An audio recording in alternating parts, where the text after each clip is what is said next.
তো চলুন আজকে গেস্ট যিনি রয়েছেন তার সঙ্গে আমরা একটু পরিচিত হই। প্রথমে আপনার নামটা একটু বলেন। আমার নাম মোহাম্মদ বিল্লাল হোসেন। বয়স? বয়স 31 আনুমানিক। 31 বছর বয়স। বর্তমানে থাকছেন কোথায়? বর্তমানে আছি আমি কমলাপুরে। জন্ম জেলা?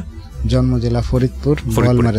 আপনি বেশ কয়েকবার আমার সঙ্গে স্টুডিওতে এসেছেন, বেশ কয়েকবার দেখা করেছেন, আপনি আপনার জীবন গল্পটা এখানে বলতে চান এবং প্রচুর ঘুরেছেন আপনি, আমি বলবো এই গল্পটা বলার জন্য। ঠিক আছে, আমি তো কিছুটা জানি, আমার মনে হয় রেডিওর মানুষদেরও জানা উচিত। শুরু করেন আপনি প্লিজ। হ্যাঁ, আমি ছোটবেলায় আমার 7 বছর বয়স পর্যন্ত কাটছে গ্রামের বাড়িতে। আমার গ্রামের বাড়ি আছে ফরিদপুর বোয়ালমারী থানা, হরিহরনগর গ্রাম। তা ওইখানে আমার বাবা তখন গ্রাম্য রাজনীতির কারণে উনি এলাকার থেকে বাইরে চলে যান চাকরির জন্য। আচ্ছা। তা উনি গ্রামের বাইরে থাকার কারণে, চাকরি সুবাদে বাইরে থাকার কারণে বাজার ঘাট যা ছিল অল এভরিথিংই সব কিছু আমারই দেখাশোনা করা লাগতো। আচ্ছা। ফ্যামিলিতে আমার দাদা এবং চাচা ওনরা ছিল এনটি গ্রুপে, আমার বাপ ছিল আলাদা একটা দলের সাথে। আচ্ছা। যার কারণে ওনার বাইরে থাকা। আচ্ছা। তাই সেই সুবাদে আমার ফ্যামিলিতে তখন মোটামুটি বোঝার মধ্যে আমিই বুঝতাম। আচ্ছা। বয়স কত তখন আপনার? তখন 6-7 হবে। 6-7 বছর বয়স। ওকে। তখন থেকেই বাজারের টুকটাক সংসারে যা লাগতো আমার নিজেরই কিনতে। আপনি নিজেই করতেন? অতএব সেই হিসাবে আমি বাজারে গেছি অনেক আগেই, মানে সব কিছুই আমি করি। তো তখন ওইখান থেকে যে কোনো সমস্যায়, কারণ একাকিত্বটা আমাদের তখন থেকেই শুরু, যার কারণে আম্মা অনেকই করার পরে আব্বার কর্মস্থলে চলে আসে। আচ্ছা।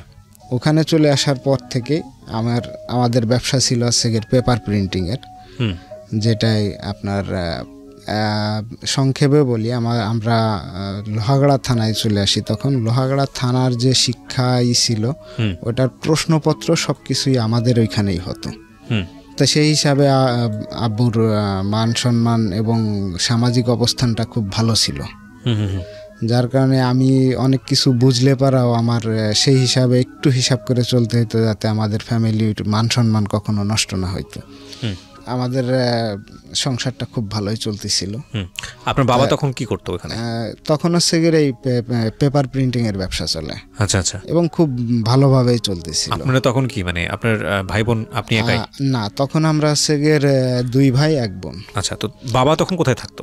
বাবা তখন এই লোহাগড়া থানাতেই, নড়াইল জেলাতে। নড়াইল জেলা। আপনারা ফরিদপুর থেকে নড়াইল আসলেন? জি জি। আচ্ছা, তারপর? তা ওখানে আসার পরে যা খুব ভালো ছিলাম। তখন আমি যখন দোকানে যাইতাম আমাদের পেপার প্রিন্টিংয়ের, তখন ওইখানে সব স্যারদের সাথে খুব ভালো একটা সম্পর্ক হয়ে যায়। তখন আপনার একটা সমিতি ছিল, শিক্ষা সমিতি, ওইটাতে মোট 28টা হাই স্কুল জড়িত ছিল। তো এইগুলা সব প্রশ্নপত্রই আমাদের ওইখান থেকেই প্রিন্ট হইতো। তো সেই সুবাদে সবার সাথেই খুব ভালো সম্পর্ক থাকার কারণে দেখা যাচ্ছে আমি স্কুল শেষ করে যখন ওইখানে যাইতাম, তখন কিছু দেখা যাচ্ছে একজন টিচার 10 টাকা 5 টাকা, তখন তো টাকার খুব মূল্য ছিল, ওই 2 টাকা 5 টাকা 10 টাকা খুব কম পাইছি, 2 টাকা 5 টাকা এটাই সবসময় আমার কাছে থাকতো। তা আমি আমার আম্মারে খুব ভালোবাসতাম। আমার আম্মার পরে আমার ছোট ভাই ছিল, ওনারে আমি প্রচণ্ড ভালোবাসতাম। আচ্ছা। এই 2টা ব্যক্তি ছিল আমার লাইফের সব কিছু। তো এটার কারণে আমি এই টাকাগুলো জমাইয়ে আমি আমার আম্মাকে সবসময় সারপ্রাইজ করতে চাইতাম। মানে টাকাগুলো দিলে মা খুশি হবে, আমারও ভালো লাগবে। ওনাকে সরাসরি আমি নগদ টাকা খুব কম দিছি, কিন্তু ওনার পছন্দের খাবার, ওনার পছন্দের জিনিস, এইগুলা সবসময় ওনাকে দেওয়ার জন্য চেষ্টা করতাম। আচ্ছা। এবং আমার ছোট ভাইকে, এই 2টা মানুষ খুশি থাকলে আমার মনে হয়তো আমার পুরা পৃথিবী খুশি। মানে সবচেয়ে কাছের জন, সবচেয়ে কাছের এবং সবচেয়ে ভয়ও পাইতাম আমি আম্মাকে, এবং ভালোবাসতাম আমার ছোট ভাই এবং আম্মাকে। আচ্ছা। তা তখন আমি ক্লাস 4-এ পড়ি। তা দেখা যাচ্ছে মান্থলি আমার কাছে 150 টাকা হয়ে যেত, কিন্তু যেটা খরচ করার মতো অ্যাবিলিটি আমার ছিল না, আমি খরচ করতে পারতাম না। কারণ তখন এত টাকা খরচ করা, 150 টাকা মাসে অনেক। উনি সবচেয়ে বেশি পছন্দ করতো দই খাইতে, মিষ্টির ভিতরে, আমি এটা দিতাম। আর দেখা যাচ্ছে যে ঘরের যত ফার্নিচার তখন ছিল, এটার অধিকাংশ আমার টাকার থেকে কেনা। আচ্ছা আচ্ছা। দেখা যাচ্ছে আমি 2000 টাকা দিছি, বাকিটা উনি ম্যানেজ করে কিনছে। যত কিছুই ছিল আমাদের, কিন্তু আমার সব সময় একটাই ছিল যে আমি মানে সত্যটা বলতে কেন জানি একটু ভয় পাইতাম। আচ্ছা, সিরিয়াস বিষয় সত্য কথা বলতে আমি খুবই ভয় পাইতাম। যেরকম তার ছোট্ট একটা উদাহরণ দিই, আমি একটা 20 টাকার নোট এক জায়গায় লুকায় রাখছি, জি, এটা আমার ছোট ভাই পাইছে। ছোট ভাই পাইলে ও কিছু খাওয়া দাওয়া করার পরে যে দোকানে খাইতে গেছে ওই দোকানদার আবার আমাদের খুব পরিচিত। তা তখন ও 20 টাকা নিয়ে যাওয়ার কারণে ওকে খাবার দিছে, কিন্তু সাথে করে আবার নিয়ে আসছে আচ্ছা আমাদের বাসায়, যে ও এত টাকা পাইলো কই। তখন আম্মা জিজ্ঞেস করলো যে তুমি কি চুরি করছো নাকি? না। তাহলে কোথায় পাইছো? তাই ও নির্দিষ্ট যেইখানেই পাইছে ওইখানের কথাই বলছে যে আমি এইখানে পাইছি। তা আসলে তখন আমাদের ওইখানে আমরা তো ভাড়া থাকতাম, তা সব মিলায়ে আপনার 6-7টা পরিবার হবে। তা সবার কাছেই জিজ্ঞেস করলো যে কারোর টাকা হারাইছে কিনা, কিন্তু সবারই অ্যান্সার না, কারণ টাকাটা তো কারোর হারায় নাই, টাকাটা ছিল আমার। কিন্তু আমি তখন সাহস করে বলতে পারি নাই যে টাকাটা আমার, কারণ এইটা আমার ছিল না, সাহসটা তখন ছিল না। তা তখন ওকে খুব মারধর করলো। মারধর করার পরে নেক্সটে আমি একদিন বললাম যে আম্মা আসলে টাকাটা ছিল আমার, আমি এইভাবে টাকা জমাই তো, তা আমি গেলে পারা তো আমারে সবাই কম বেশি দেয়, তাই এই টাকাটা আমারই ছিল। তা তখন উনি বললো তুমি আমারে জানাইলা না কে? তা আমি বললাম আসলে আমি ভয় পেয়ে গেছিলাম খুব, আচ্ছা, আমি নার্ভাস ফিল করি। তা এটা আমার ছোটোবেলার থেকে এখনও পর্যন্ত এই নার্ভাস ফিলটা এখনও কাজ করে। আচ্ছা, বাট এরকম খুব সুন্দরভাবেই চলতেছিল। তখন আমার এক চাচা ছিল, আমার চেয়ে ইমিডিয়েট হয়তো 4-5 বছরের বড় হইব। জি, তো তখন হচ্ছে গিয়ে ওনারে আমাদের এখানে নিয়ে আসা হইলো আমাদের ব্যবসার সাথে নড়াইলে। তো তখন উনি আমাদের ওই নড়াইলের অধিকাংশ গ্রামই হচ্ছে গিয়ে খুব গ্যাঞ্জাম করে, মানে মারামারিতে খুব এক্সপার্ট, কিছু হইলেই খুব মারামারি করে, মারামারি সঙ্গে সঙ্গে কথা আগে হাত চলে। জি। তা উনি আবার ওইখানের এক মেয়ের সাথে সম্পর্ক করে, আমার চাচা। আচ্ছা, যাকে নিয়ে আসলো? হ্যাঁ, যাকে নিয়ে আসলো। কিছুদিন পরে এক মেয়ের সাথে সম্পর্ক করে, এবং উনি আমার ক্লাসমেট। ক্লাসমেটের সাথে সম্পর্ক করে? তখন আপনি কোন ক্লাসে পড়েন? তখন হচ্ছে গিয়ে ক্লাস 8-এ। আচ্ছা আচ্ছা, ক্লাস 8-এ তখন হচ্ছে গিয়ে উনি সম্পর্ক করলো, এবং সম্পর্ক করে এক পর্যায়ে নিয়েই চলে গেল। নিয়ে চলে যাওয়ার কারণে চাচার সাথে আমার আব্বুর খুব বাজে একটা সম্পর্ক হয়, কেউ কারোর সাথে যোগাযোগ রাখে না। এই পর্যায়ে তখন চাচা আমাদেরকে ব্যবসায়িকভাবে অনেক ক্ষতি করে যায়, যেটা উনি তো যে মেয়েকে নিয়ে গেছে ওইটা ছিল স্থানীয় একটা মেয়ে, যার কারণে আমরা ব্যবসা। চাচা কি আপন চাচা ছিল? হ্যাঁ, জি। আর কিসের ব্যবসা ছিল যেন আপনার বাবা? আমাদের পেপার প্রিন্টিং এর ব্যবসা ছিল। ওকে। তো তখন ব্যবসায়িকভাবে একটু মানে আমরা দুর্বল হয়ে পড়ি, এবং দুর্বল হয়ে পড়ার কারণে মানে একটু সমস্যা হয়। তখন আমি যখন ক্লাস 8-এ পড়ি, তখন আমি অঙ্কে আবার খুব ভালো ছাত্র ছিলাম। আমি ক্লাস 8-এই আপনার 98 মার্ক পাই।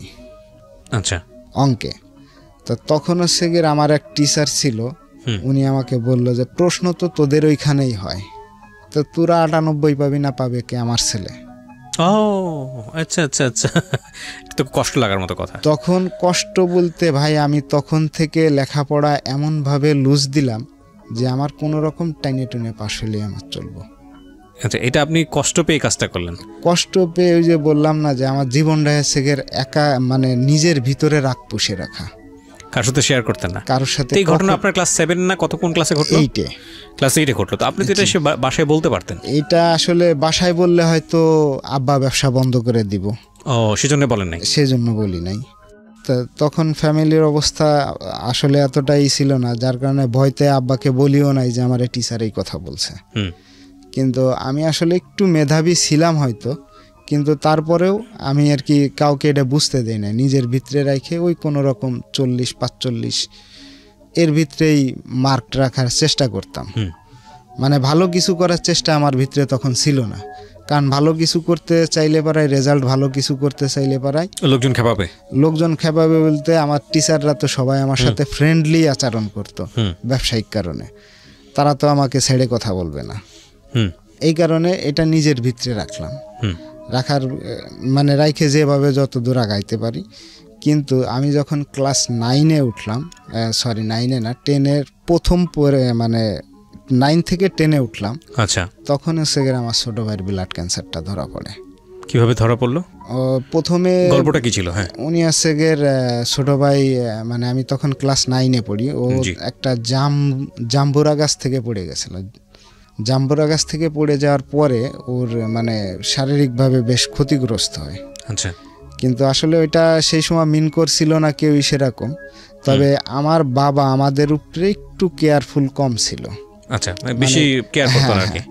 এইটা তখন আম্মাকে এসে বলল যে হ্যাঁ বাচ্চা কাচ্চা তুমি দেখে রাখতে পারো না, গাছে উঠলো, মানে আম্মার উপরে খুব বকাঝকা করলো। তা এইটার থেকে ওর হচ্ছে গিয়ে শরীরের ব্যথা জায়গায় জায়গায় অনুভব করত। কিন্তু এটা ফাইনালি 1 বছর পরে দেখা গেল কি যে ওর পার যে মাংসপেশি নিচের দিকের, এই মাংসপেশি খুব ব্যথা করত। তো দেখা যাচ্ছে তখন ওই যে কেয়ারফুল না হওয়ার কারণে আমার সাথে বকাঝকা করতো যে বাচ্চা সারাদিন খেলায় বেড়ায়, তখন কোনো সমস্যা হয় না, সন্ধ্যার পরে যখনই পড়তে বসে তখনই হচ্ছে গিয়ে তার পা ব্যথা। তাই এইগুলা নিয়ে সাংসারিকভাবেও আমরা খুব মানে ইসের ভিতরে চলে গেলাম, মানে সংসারে একটা কেমন জানি ছাড়া ছাড়া ভাব, এই শুধুমাত্র এই ছোট বাইরে এই একটা বিষয় নিয়ে, মানে কারোর সাথে সে ঠিকমতো কেউ কথা বলতো না, এটা সেটা, মানে অনেক সমস্যা হতো। তা লাস্টে অনেক ট্রিটমেন্ট করার পরে মানে যত কবিরাজ বলেন ছোটোখাটো ডাক্তার বলেন সবই দেখানো হয়েছে, কিন্তু এটাতে কোনো কাজ হয় নাই। লাস্টে আপনার নিয়ে যাওয়া হইলো যশোরে। আচ্ছা। যশোরে যাওয়ার পরে প্রথমে ওনারা ট্রিটমেন্ট করলেন হচ্ছে গিয়ে রিউমেটিক ফিভার বলে, পায়ের ব্যথার জন্য রিউমেটিক ফিভার, বাত জ্বর যেটাকে বলে। হ্যাঁ, তাই রিউমেটিক ফিভার বলে ট্রিটমেন্ট করে প্রায় 3-4 মাস। আচ্ছা। কিন্তু ততক্ষণে হচ্ছে গিয়ে আমাদের খুব দেরি হয়ে যায়, কারণ এদিক থেকে অর্থনৈতিক অবস্থা বেশি ভালো না থাকার কারণে এবং সঠিক যে চিকিৎসা ব্যবস্থায় যে সঠিক ধাপটা এগোনোর, এই ধাপটা আমরা আগাইতে পারি নাই। মানে আসলে কারোর সাথে পরামর্শ করে কোথায় গেলে ভালো হইতো এরকম কিছু না হওয়ার কারণেই হচ্ছে গিয়ে এই সমস্যাটা হয়।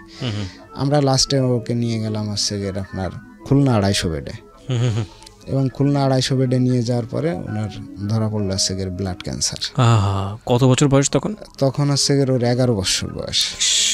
এই ব্লাড ক্যান্সার ধরা পড়ছে এটা আমাদেরকে কেউ জানা, মানে আমাদেরকে আব্বা মা বলে নাই। ওনারা ওকে নিয়ে খুব স্ট্রাগল করছে, খুব কষ্ট করছে, খুলনায় 8 মাস চিকিৎসা চলছে, খুব স্ট্রাগল করছে। কিন্তু একদিনকে হঠাৎ করে বাড়িতে আসলো, তখন ফোনের এত যুগ ছিল না, ফোনের এত প্রচলন ছিল না, না থাকার কারণে দেখা যাচ্ছে 15 দিন 20 দিন 1 মাস পরে ওরা বাড়িতে আসতো আমার ছোট ভাইকে নিয়ে। তো তখন হচ্ছে গিয়ে ও ব্যথায় খুব চিৎকার চেঁচামেচি করতো। আসলে এটা আমি মেন্টালিটি নিতে পারতাম না, যে কারণে আমি চেষ্টা করতাম অধিকাংশ সময় ঘরের বাইরে থাকার জন্য, কারণ আমি এটা মেন্টালিটিভাবে কোনোভাবেই নিতে পারতাম না, মানে মনে হতো যে আমি পাগল হয়ে যাচ্ছি। তা অধিকাংশ সময় চেষ্টা করতাম বাড়ির বাইরে থাকার কারণ এইটার জন্য আমি আবার আমার ফ্যামিলির কাছে আরো বেশি খারাপ হয়ে যাচ্ছি। মানে বাসায় ফিরলে আপনার ভালো লাগতো না, ভালো লাগতো না, কারণ ও সব সময় চিৎকার চেঁচামেচি করতো এবং ওর দেখা যাচ্ছে হাত টিপে দাও, পাও টিপে দাও, এটা মানে তার সেবা যত্ন করতে হবে। কিন্তু আমার এইটা করাতে কোনো দুঃখ ছিল না, কিন্তু ওর চিৎকারটা আমি শুনতে পারতাম না। আমি কখনো মানুষের আর্তনাদ শুনতে পারি না। সবচেয়ে পছন্দের একজন, আর সবচেয়ে আমার পছন্দের একজন। তা আমাদের মাঝখানে একটা কথা করে গেছি, আমার আবার ভিডিও গেমস খেলার খুব নেশা ছিল, আমি খুব ভিডিও গেমস খেলতাম। তা ছোট ভাই ওরেও নিয়ে যাইতাম মাঝে মধ্যে। তা তখন তো আর আমি জানতাম না যে ওর ব্লাড ক্যান্সার ধরা পড়ছে। তা আমি যে দেখি যে মানে আব্বা ওরে নিজে টাকা দিছে যে যাও তুমি ভিডিও গেমস খেলতে খুব পছন্দ করো, যে ভিডিও গেমস খেলে আসো। এখন আমি যে দেখি যে ও ভিডিও গেমস খেলতেছে, তখন আমি ওকে বললাম যে তুমি এটা কি করো? আমি ভিডিও গেমস খেলতেছি। আমি গেছি না তুমি এখান থেকে চলে যাও। তো এক কথায় দুই কথায় মানে জিদাজিদি করলে পরে আমি তখন ওর একটা পিঠে চড় দিই, এবং এটা একজন পছন্দের মানুষে চড় দিলে যে কতটা জোরে মারবে এটা অবশ্যই মনে হয় বুঝতে পারছেন, যে কোনো রকম একটা ছোঁয়া দিছি, কিন্তু আমার হাতের 5টা নখই ওর পিঠে ছাপ পড়ে গেল।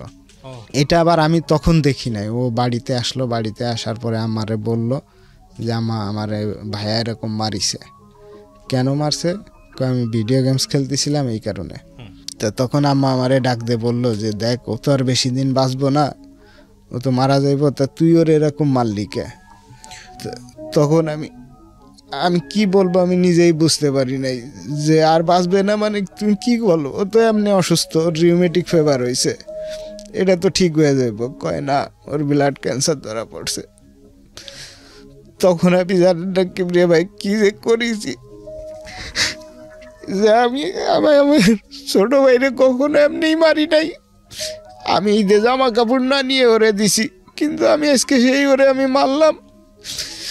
আমি মনে হয় 10-15 দিন খাই নাই এই দুঃখে, না খেয়ে খেয়ে দিন কাটাইছি, এনতে ওনতে বেড়াইছি, বাড়ি বাসি নেই লজ্জাতে, যে বোধ আমারে দেখলি কি করবে না, যে ভাই আমি অসুস্থ, তুই আমারে মারলি। তারপরেও এইভাবেই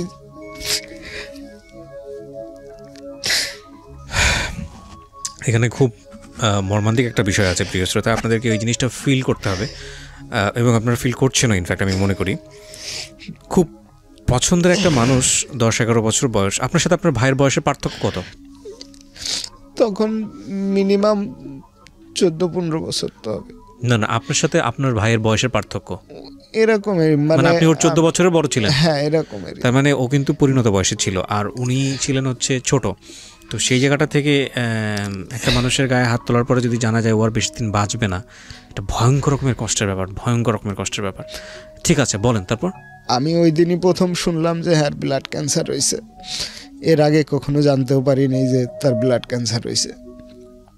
যাই হোক, এইভাবে মোটামুটি চলতেছিল।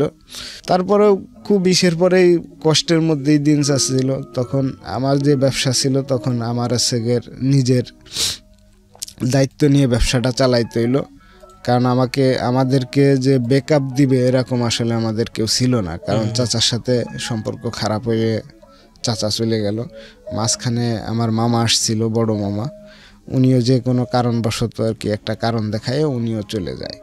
চলে যাওয়ার কারণে আমাদের আর কোনো ব্যাকআপ ছিল না। আমি যতটুকু টুকটাক পারতাম ব্যবসাটা চালায় রাখার চেষ্টা করছিলাম। আর ওর ট্রিটমেন্ট তখন খুলনা 250 বেডে চলতেছিল।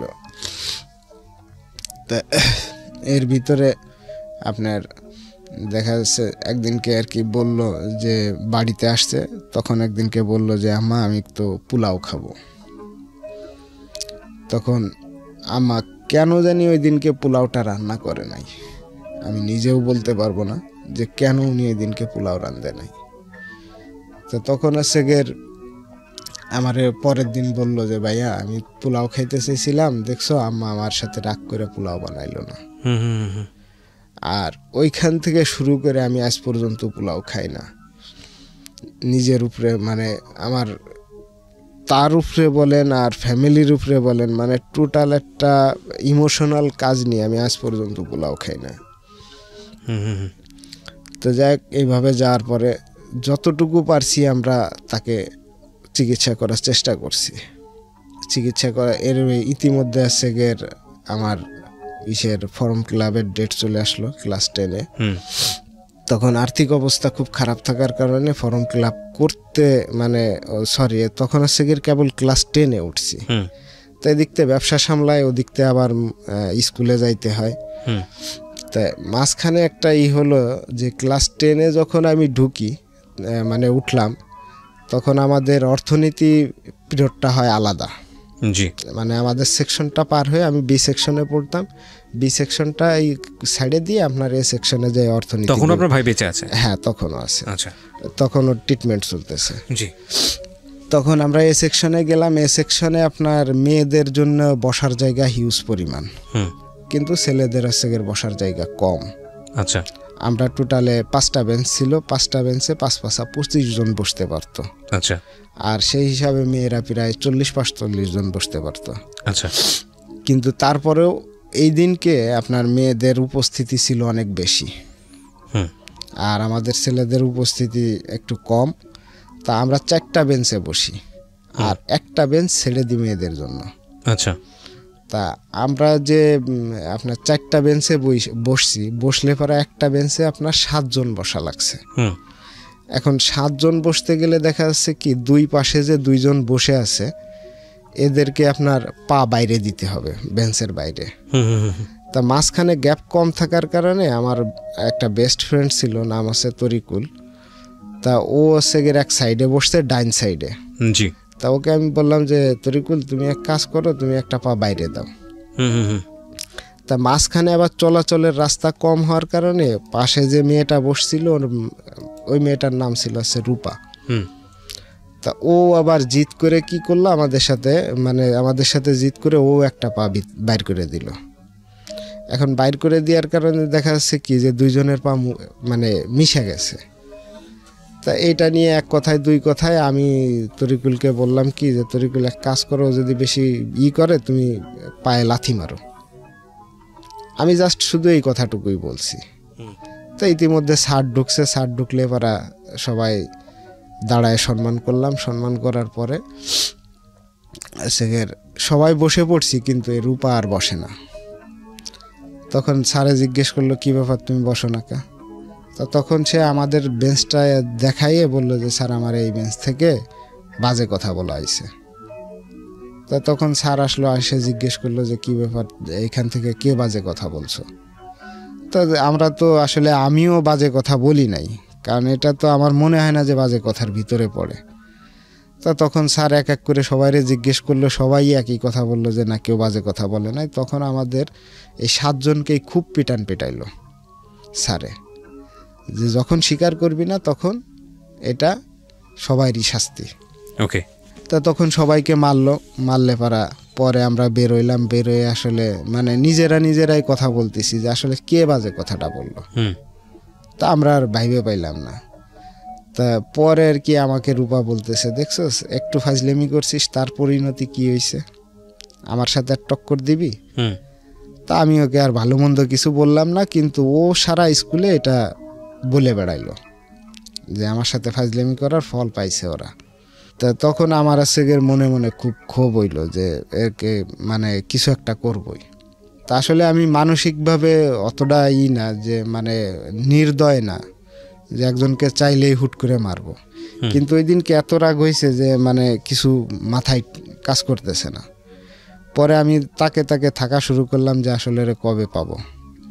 তা আমি যেখানে ইংলিশ টিচারের কাছে প্রাইভেট পড়তাম, ও তার পাশেই আর এক স্যারের কাছে প্রাইভেট পড়তে যাইতো। তা সেই স্যারের কাছে তখন পাটের সিজন, পাশে আবার পাট ক্ষেত আছে। ছুরি নিলাম, নিয়ে পরে কইলাম যে ওরা আজকে আমি এটা কুবাবই, মানে মেয়েটাকে? হ্যাঁ মেয়েটাকে, যেহেতু গায়ে, কারণ ও স্কুলে বললো কে, আর যা হয়েছে এটা তো ক্লাসরুমেই শেষ হয়ে যাওয়ার। কোন ক্লাসের ঘটনা এটা? এটা হচ্ছে ক্লাস 10-এর শুরু। ক্লাস 10-এর শুরু, ওকে। তারপর তা আমার একটা ছিল যে যা হয়েছে এটা তো এনাফ, এটা তো বাইরে কারোর কাছে বলার মতো কোনো কিছু না। আর যেহেতু আমরা বিষয়টা বুঝি নাই যে কি অপরাধে মার খেলাম, কিন্তু ও এটারে মানে অন্যভাবেই করে বলল যে আমার এটা বলছে, আমি এই কারণে স্যাররে বলছি, স্যার খুব মার দিছে। তা তখন রাগ হওয়ার কারণে একটা ছুরি নিয়ে গেলাম। যাওয়ার পরে কিছু লোক আসার কারণে আমি মানে যাওয়ার পথে ওকে কিছু বলতে পারলাম না, কিন্তু ফেরার পথটা ছিল আপনার ওই দিনকে প্রায় 12টার কাছাকাছি হবে, দুপুর, স্কুল বন্ধ ছিল, দুপুর 12টার দিকে আর কি ও ফিরতেছিল। তা তখন আমি ওর সামনে গেলাম, সামনে যে ছুরিটা বেরও করছি, বের করে ওকে বললাম যে এখন যদি তোরে আমি এটাতে কুবাই তুই কি করতে পারবি? তো তখনও আমাকে একটা কথা বলছিল যে ভাই যা করছি ভুল করছি, কিন্তু আপনি এটা দিয়ে আমার একটা কোপ দিলে পারাও আমার এই ক্ষতটা কিন্তু আপনি জীবনে কোনোদিন সারতে পারবেন না, এই ক্ষতটা আমার থাইকেই যাব। আমি আর একজনকে মানে যে যখন ক্ষতটা দেখবো আমি তার কি প্রশ্নের উত্তর দেব? তা আমি তখন বললাম যে ঠিক আছে, আমি তো নয়তো কোপ দিলাম না, কিন্তু তুই তো আমার লাইফটা বরবাদ করে দিলি। কারণ আমি যে ব্যক্তির সন্তান, তুই সারা স্কুল না সারা থানা ঘুরে দেখবি আমার বাপের নামে কেউ খারাপ কথা বলতে পারে কিনা, বা আমার নামে কেউ খারাপ কথা বলতে পারে কিনা, কিন্তু তুই আমার নামে যে বদনামটা রটাইলি, এখন আমার যে দেখে সেই একই কথা বলে যে তোর মতো বেয়াদব নাই, যে স্কুলের মধ্যে মেয়েদেরকে ট্রিক্স করে। তখন ওই দিনকে আমি আর ওরে কিছু বললাম না, ওরে ছেড়ে দিলাম যে যা ঠিক আছে, তুই যখন তোর ভুল স্বীকার করছিস, হয়তো আমার লাইফটা হয়েছে, কিন্তু আর একজনের ক্ষেত্রে তুই হয়তো এই ভুলগুলো আর করবি না। পরবর্তীতে আরও 7-8 দিন আমি স্কুলে গেলাম, কিন্তু এই সবাই একই কথা বলার কারণে আমার স্কুলের প্রতি থেকে খুব মন উঠে গেল এবং আমি লেখাপড়া বন্ধই করে দিলাম। এত প্রবলেম ফেস করে কয়েকটা বিষয় আমি পয়েন্ট করছি, এটা এই জায়গা থেকে আপনি আরও বলবেন। আপনি কোনো একটা বিষয় নিয়ে দুঃখ পেলে খুব টাফ একটা ডিসিশন নিয়ে ফেলেন, এবং সেটা এককভাবে, কারোর সাথে ডিসকাস করা দরকার নেই, কিছু করে দেয়? কারোর সাথে বলতে আমি যদি আপনি আমার পুরা ঘটনাটা শুনেন তাহলে আপনি হয়তো হতভম্ব হয়ে যাবেন যে একটা মানুষ একটা খেয়াল রাখবেন প্রিয় শ্রোতা, এটা এক ধরনের মেন্টাল ডিসঅর্ডার, এবং ওনাকে আজকে এখানে আমি হাইলাইট করছি, এরকম অসংখ্য মানুষ আমাদের সোসাইটিতে আছেন। কোনো একটা ঘটনা যেটাকে হয়তো জীবনে এত বড় করে নেওয়ার কোনো প্রয়োজনই নাই, সেটা হয়তো ব্যক্তিগতভাবে সে অনেক বেশি বড় করে নিজের জীবনে নিচ্ছেন, এবং নিজের জীবনের স্বাভাবিক যে গ্রোথটা থাকে সেটাকে সে সম্পূর্ণরূপে বিনষ্ট করে দিচ্ছেন। এবং এই লোকটা হচ্ছে তার একটা বেস্ট এক্সাম্পল আজকের এই জীবন গল্পে। আমরা স্টেপ বাই স্টেপ সামনের দিকে আগাবো। হ্যাঁ বলেন। তারপর বন্ধ করে দিয়ে ব্যবসার দিকে একটু নজর দিলাম, কিন্তু তারপরে ওই যে ভিডিও গেমস খেলার যে একটা নেশা, এটা কিন্তু আমার ভিতরে তখনও বিদ্যমান। এটা হচ্ছে কি যে একাকিত্বটা কাটানোর, যে ছোট ভাই যে অসুস্থ, এই কথাটা যাতে মনে ওঠে তখন হচ্ছে খুব কষ্ট লাগে, যার কারণে একটু হাসি খুশি নিজে থাকার জন্য আমি গেমসে যাইতাম। ওকে। যেটার কারণে ব্যবসায় খুব আবার এটার প্রভাব পড়ে। এরপরে আমার ছোট ভাইটা মারা যায় সেগের 23শে নভেম্বর 2003-এ। ওকে। তো নভেম্বরের শুরুর দিকে সেগের খুলনা 250 বেড থেকে ছেড়ে দিল ডাক্তারে, যে আর কিছু করা পসিবল না, আপনি বাসায় নিয়ে যান, যা খাইতে চাই ভালো মন্দ খাইতে থাকেন, আর যত দূর পারেন সেবা যত্ন করেন। ওকে। মাঝখানে আমি একটা কথা বলে যাই, এটা সেগের কি আমার ছোট ভাইকে প্রতি সপ্তাহে 4 ব্যাগের মতো রক্ত দিতে হতো। আচ্ছা আচ্ছা। যেটা কালেক্ট করতো সম্পূর্ণ বাইরের থেকে। হ্যাঁ। তো তখন আমার শারীরিক অবস্থা এতটা ভালো ছিল না, কিন্তু তারপরে আমি বলছিলাম যে আমার ব্লাডটা আপনি একবার হইলেও দেন। তো তখন আমার আব্বা যে কোনো কারণবশত রাজি হয় নাই, আর রাজি না হওয়ার কারণে আমি গত 4 মাস আগে সেগের আমার ব্লাড গ্রুপ টেস্ট করি। আচ্ছা। যেটা আমার প্রয়োজনে আমি ব্লাড গ্রুপটা টেস্ট করি। ছোট ভাইকে ব্লাড দিতে না পাওয়ার কারণে আমি এতদিন কোনো ব্লাড টেস্টই করছিলাম না, কারণ আমি আপনাকে তো বলছি যে রাগটা সবসময় আমার নিজের ভিতরেই থাকতো, আমি যেটা প্রকাশ করতাম না। তখন হচ্ছে গিয়ে ব্লাড দেওয়ার জন্য অনেকে আসতো, বাইরের থেকে নিয়ে আসতো, আত্মীয় স্বজন যতদূর মানে যেমনে পারছে কালেকশন করছে, কিন্তু আমাকে কখনো দিতেও দেয় নাই। তো লাস্ট হচ্ছে গিয়ে আপনার 2003 সালের 23শে নভেম্বর 3রা রমজান ছিল এটা। তা আমার ছোট ভাইটা প্রথম রোজাটা করছিল, এবং দ্বিতীয় রোজাটা ওকে দুপুরের পরে জোর করে খাওয়ানো হয়। ওকে। তখন হচ্ছে গিয়ে রোজা থাকলে তো এমনি শরীরে মানুষের শারীরিকভাবে একটু হয়ে যায় আরো বেশি, একে তো অসুস্থ, আর 3রা রমজান থেকেই মানে ও কেমন জানি একটু উদ্ভট মানে কথাবার্তা বলা শুরু করে। হ্যাঁ, আর ও হচ্ছে গিয়ে চোখে দেখা, চোখটা আগেই হয়ে গেছিল, এটা প্রায় ক্যান্সার ধরা পড়ার 5-6 মাস পরে, মানে দেখতো না, চোখে দেখতো না। কিন্তু ও সবকিছু মানে সবাইকে একটু বলতো যে সবাই একটু জোরে জোরে আমার সাথে কথা বলো, মানে কানেও কম শুনতো। মানে কানে কম শোনা না, মানে ও জিনিসটা উপলব্ধি করতে চাইতো মন থেকে। আচ্ছা। মানে আস্তে কথা বললে হয়তো আপনি মনে করবেন কি যে আপনাকে অ্যাভয়েড করে কিছু বলা হচ্ছে। আচ্ছা আচ্ছা, বুঝতে পারছি। মানে ও আসলে বলতো আমার সাথে নরমাল থাকো তোমরা। হ্যাঁ, মানে আপনি যদি আমার সাথে মানে সিম্পলি কথা বলেন, হয়তো 2-1টা কথা মিস হইলে হয়তো আপনার মনের ভিতরে হইতে পারে যে যখন আপনি দোষী থাকবেন, আপনার পাশে কিন্তু একজনের কথা বললে সে এটা মিন করতে পারে যে আমাকে মনে হয় ছোট করা হচ্ছে। তা এই কারণেও বলতো যে তোমরা আমার সাথে যা কথা বলবা বা আমার সামনে যা কথা বলবা একটু জোরে বলো। আচ্ছা। মানে ও এটাই বুঝাইতে চাইতো যে ওর সম্পর্কে খারাপ কেউ বলে কিনা, বা ও অসুস্থ আছে এটা নিয়ে আমরা কখনো করি কিনা। হ্যাঁ, এইটার জন্য আর কি এইটা করতো। তা 3রা রমজান রোজার মানে আসরের পরে মানে সবাই পানি খাওয়াইতে আসছে, মানে মুখে পানি দেওয়ার জন্য, কারণ সবাই মানে কিছু রোগীদের ক্ষেত্রে হয়তো বোঝা যায় এটা যে হয়তো আর বেশিক্ষণ থাকবে না। তো সেই হিসাবে সবাই পানি খাওয়াইতে আসলো, আশপাশে যারা ছিল সবাই পানি খাওয়াইলো। আমি তখন হচ্ছে দোকান থেকে কেবল আসি, তা আসলে পারা আমারে বললো যে তুই ছোট ভাইরে পানি খাওয়া। তখন আমি বললাম কেন, আমি পানি খাওয়াবো না। বললো যে দেখ, মানুষ কেউ হয়তো কারোর ভালোবাসার টানে হয়তো পৃথিবীতে কষ্ট করে যায়, এখন তুই যদি এর দাবি না ছাড়িস তাহলে হয়তো এইভাবে কষ্ট করে আরো 2-1 দিন থাকবে, কিন্তু তোর সবচেয়ে ভালো তুই এর দাবি ছেড়ে দে। ছেড়ে দিয়ে পানি খাওয়াই যা। তা আমি বললাম যে না, পানি খাওয়াবো না আমি। সবাই অনেক জোরাজোরি করলো, করার পরে পানি খাওয়াইলাম। ইতিমধ্যে সেগের মাগরিবের সময় কাছায় আসলো। মাগরিবের সময় কাছায় আসলে পরে ওই এলাকায় আবার সব মসজিদে ইফতারি দেয়। ইচ্ছা ছিল যে বাসায় সেরকম ইফতারি করতে পারবো কিনা, মসজিদে একবার ইফতারি করে হুজুরটা বলবো যে দোয়া করেন, দোয়া করে আমি চলে আসবো বাসায়। কিন্তু ইফতারির সবাই সামনে নিয়ে বসে আছি, আজান দিবে দিবে ভাব, আর 2-1 মিনিট সময় আছে। তখন আমাদের পাশের এক হিন্দু ছেলে যায় বলল যে আমার ছোট ভাই মারা গেছে। তখন আসলে ইফতারি করব না কি করব ঠিক পাচ্ছি না, যে একবারে ঠিক ইফতারির সময় কেন যাইতে এলো। আগে যাইতো একটু সময় পাইতাম, হয়তো কাছে থাকতে পারতাম, একটু আগে পরে হইলে তো একটু মনটা ঠান্ডা বুঝ দিতে পারতাম যে না আমি পাশে ছিলাম। যাই হোক, ইন্তেকাল করলেন। ইন্তেকাল করার পরে আমাদের ফ্যামিলিগতভাবে সবাইকে খবর দেওয়া হলো। তখন আবার আমার দাদি কিন্তু জীবিত, তো ওনাদেরকে খবর দেওয়া হলো সবাইকে, চাচাকে সবাইকে খবর দেওয়া হলো। তা তখন আমার চাচাও আসলো না, দাদাও আসলো না, দাদিও আসলো না। আমার হচ্ছে 4 ফুফু, 4 ফুফুর মধ্যে 3 জনে আসলো, একজনে আসলো না। তা এইটা নিয়ে আসছে গের আমার আবার মনে আবার একটু রাগ, যে আত্মীয় স্বজন আমার ছেলেটা মারা গেছে দেখতে পর্যন্ত আসলো না। মাঝখানে একটা কথা বলে রাখি, তখন কিন্তু আমার আব্বা আবার ইসে ছিল না, মানে লোহাগড়াতে ছিল না, উনি তখন খুলনাতে ছিল। উনি আসছে মৃত্যুর পরের দিন সকালে। আচ্ছা, মানে উনি এসে জাস্ট জানাজাটা ধরতে পারছে, কেউই আসলো না। তখন অবশ্য দাদি চেষ্টা করলেও আসতে পারতো না, কারণ তখন হচ্ছে ওনার প্যারালাইজড। তো তখন আমি আমার আব্বাকে বললাম যে আসলে এখন আমরা তো এখানে ভাড়া থাকি, আমার আত্মীয় স্বজন যা আছে সবই তো গ্রামে, তা আমাদের একটু কষ্ট হইলে পরেও ছোট ভাইয়ের লাশটা আমরা এলাকায় দাফন করি। তো তখন উনি আবার কি চিন্তা ভাবনা করে বললো যে না, আমরা করব না, আমরা এখানেই দাফন করব।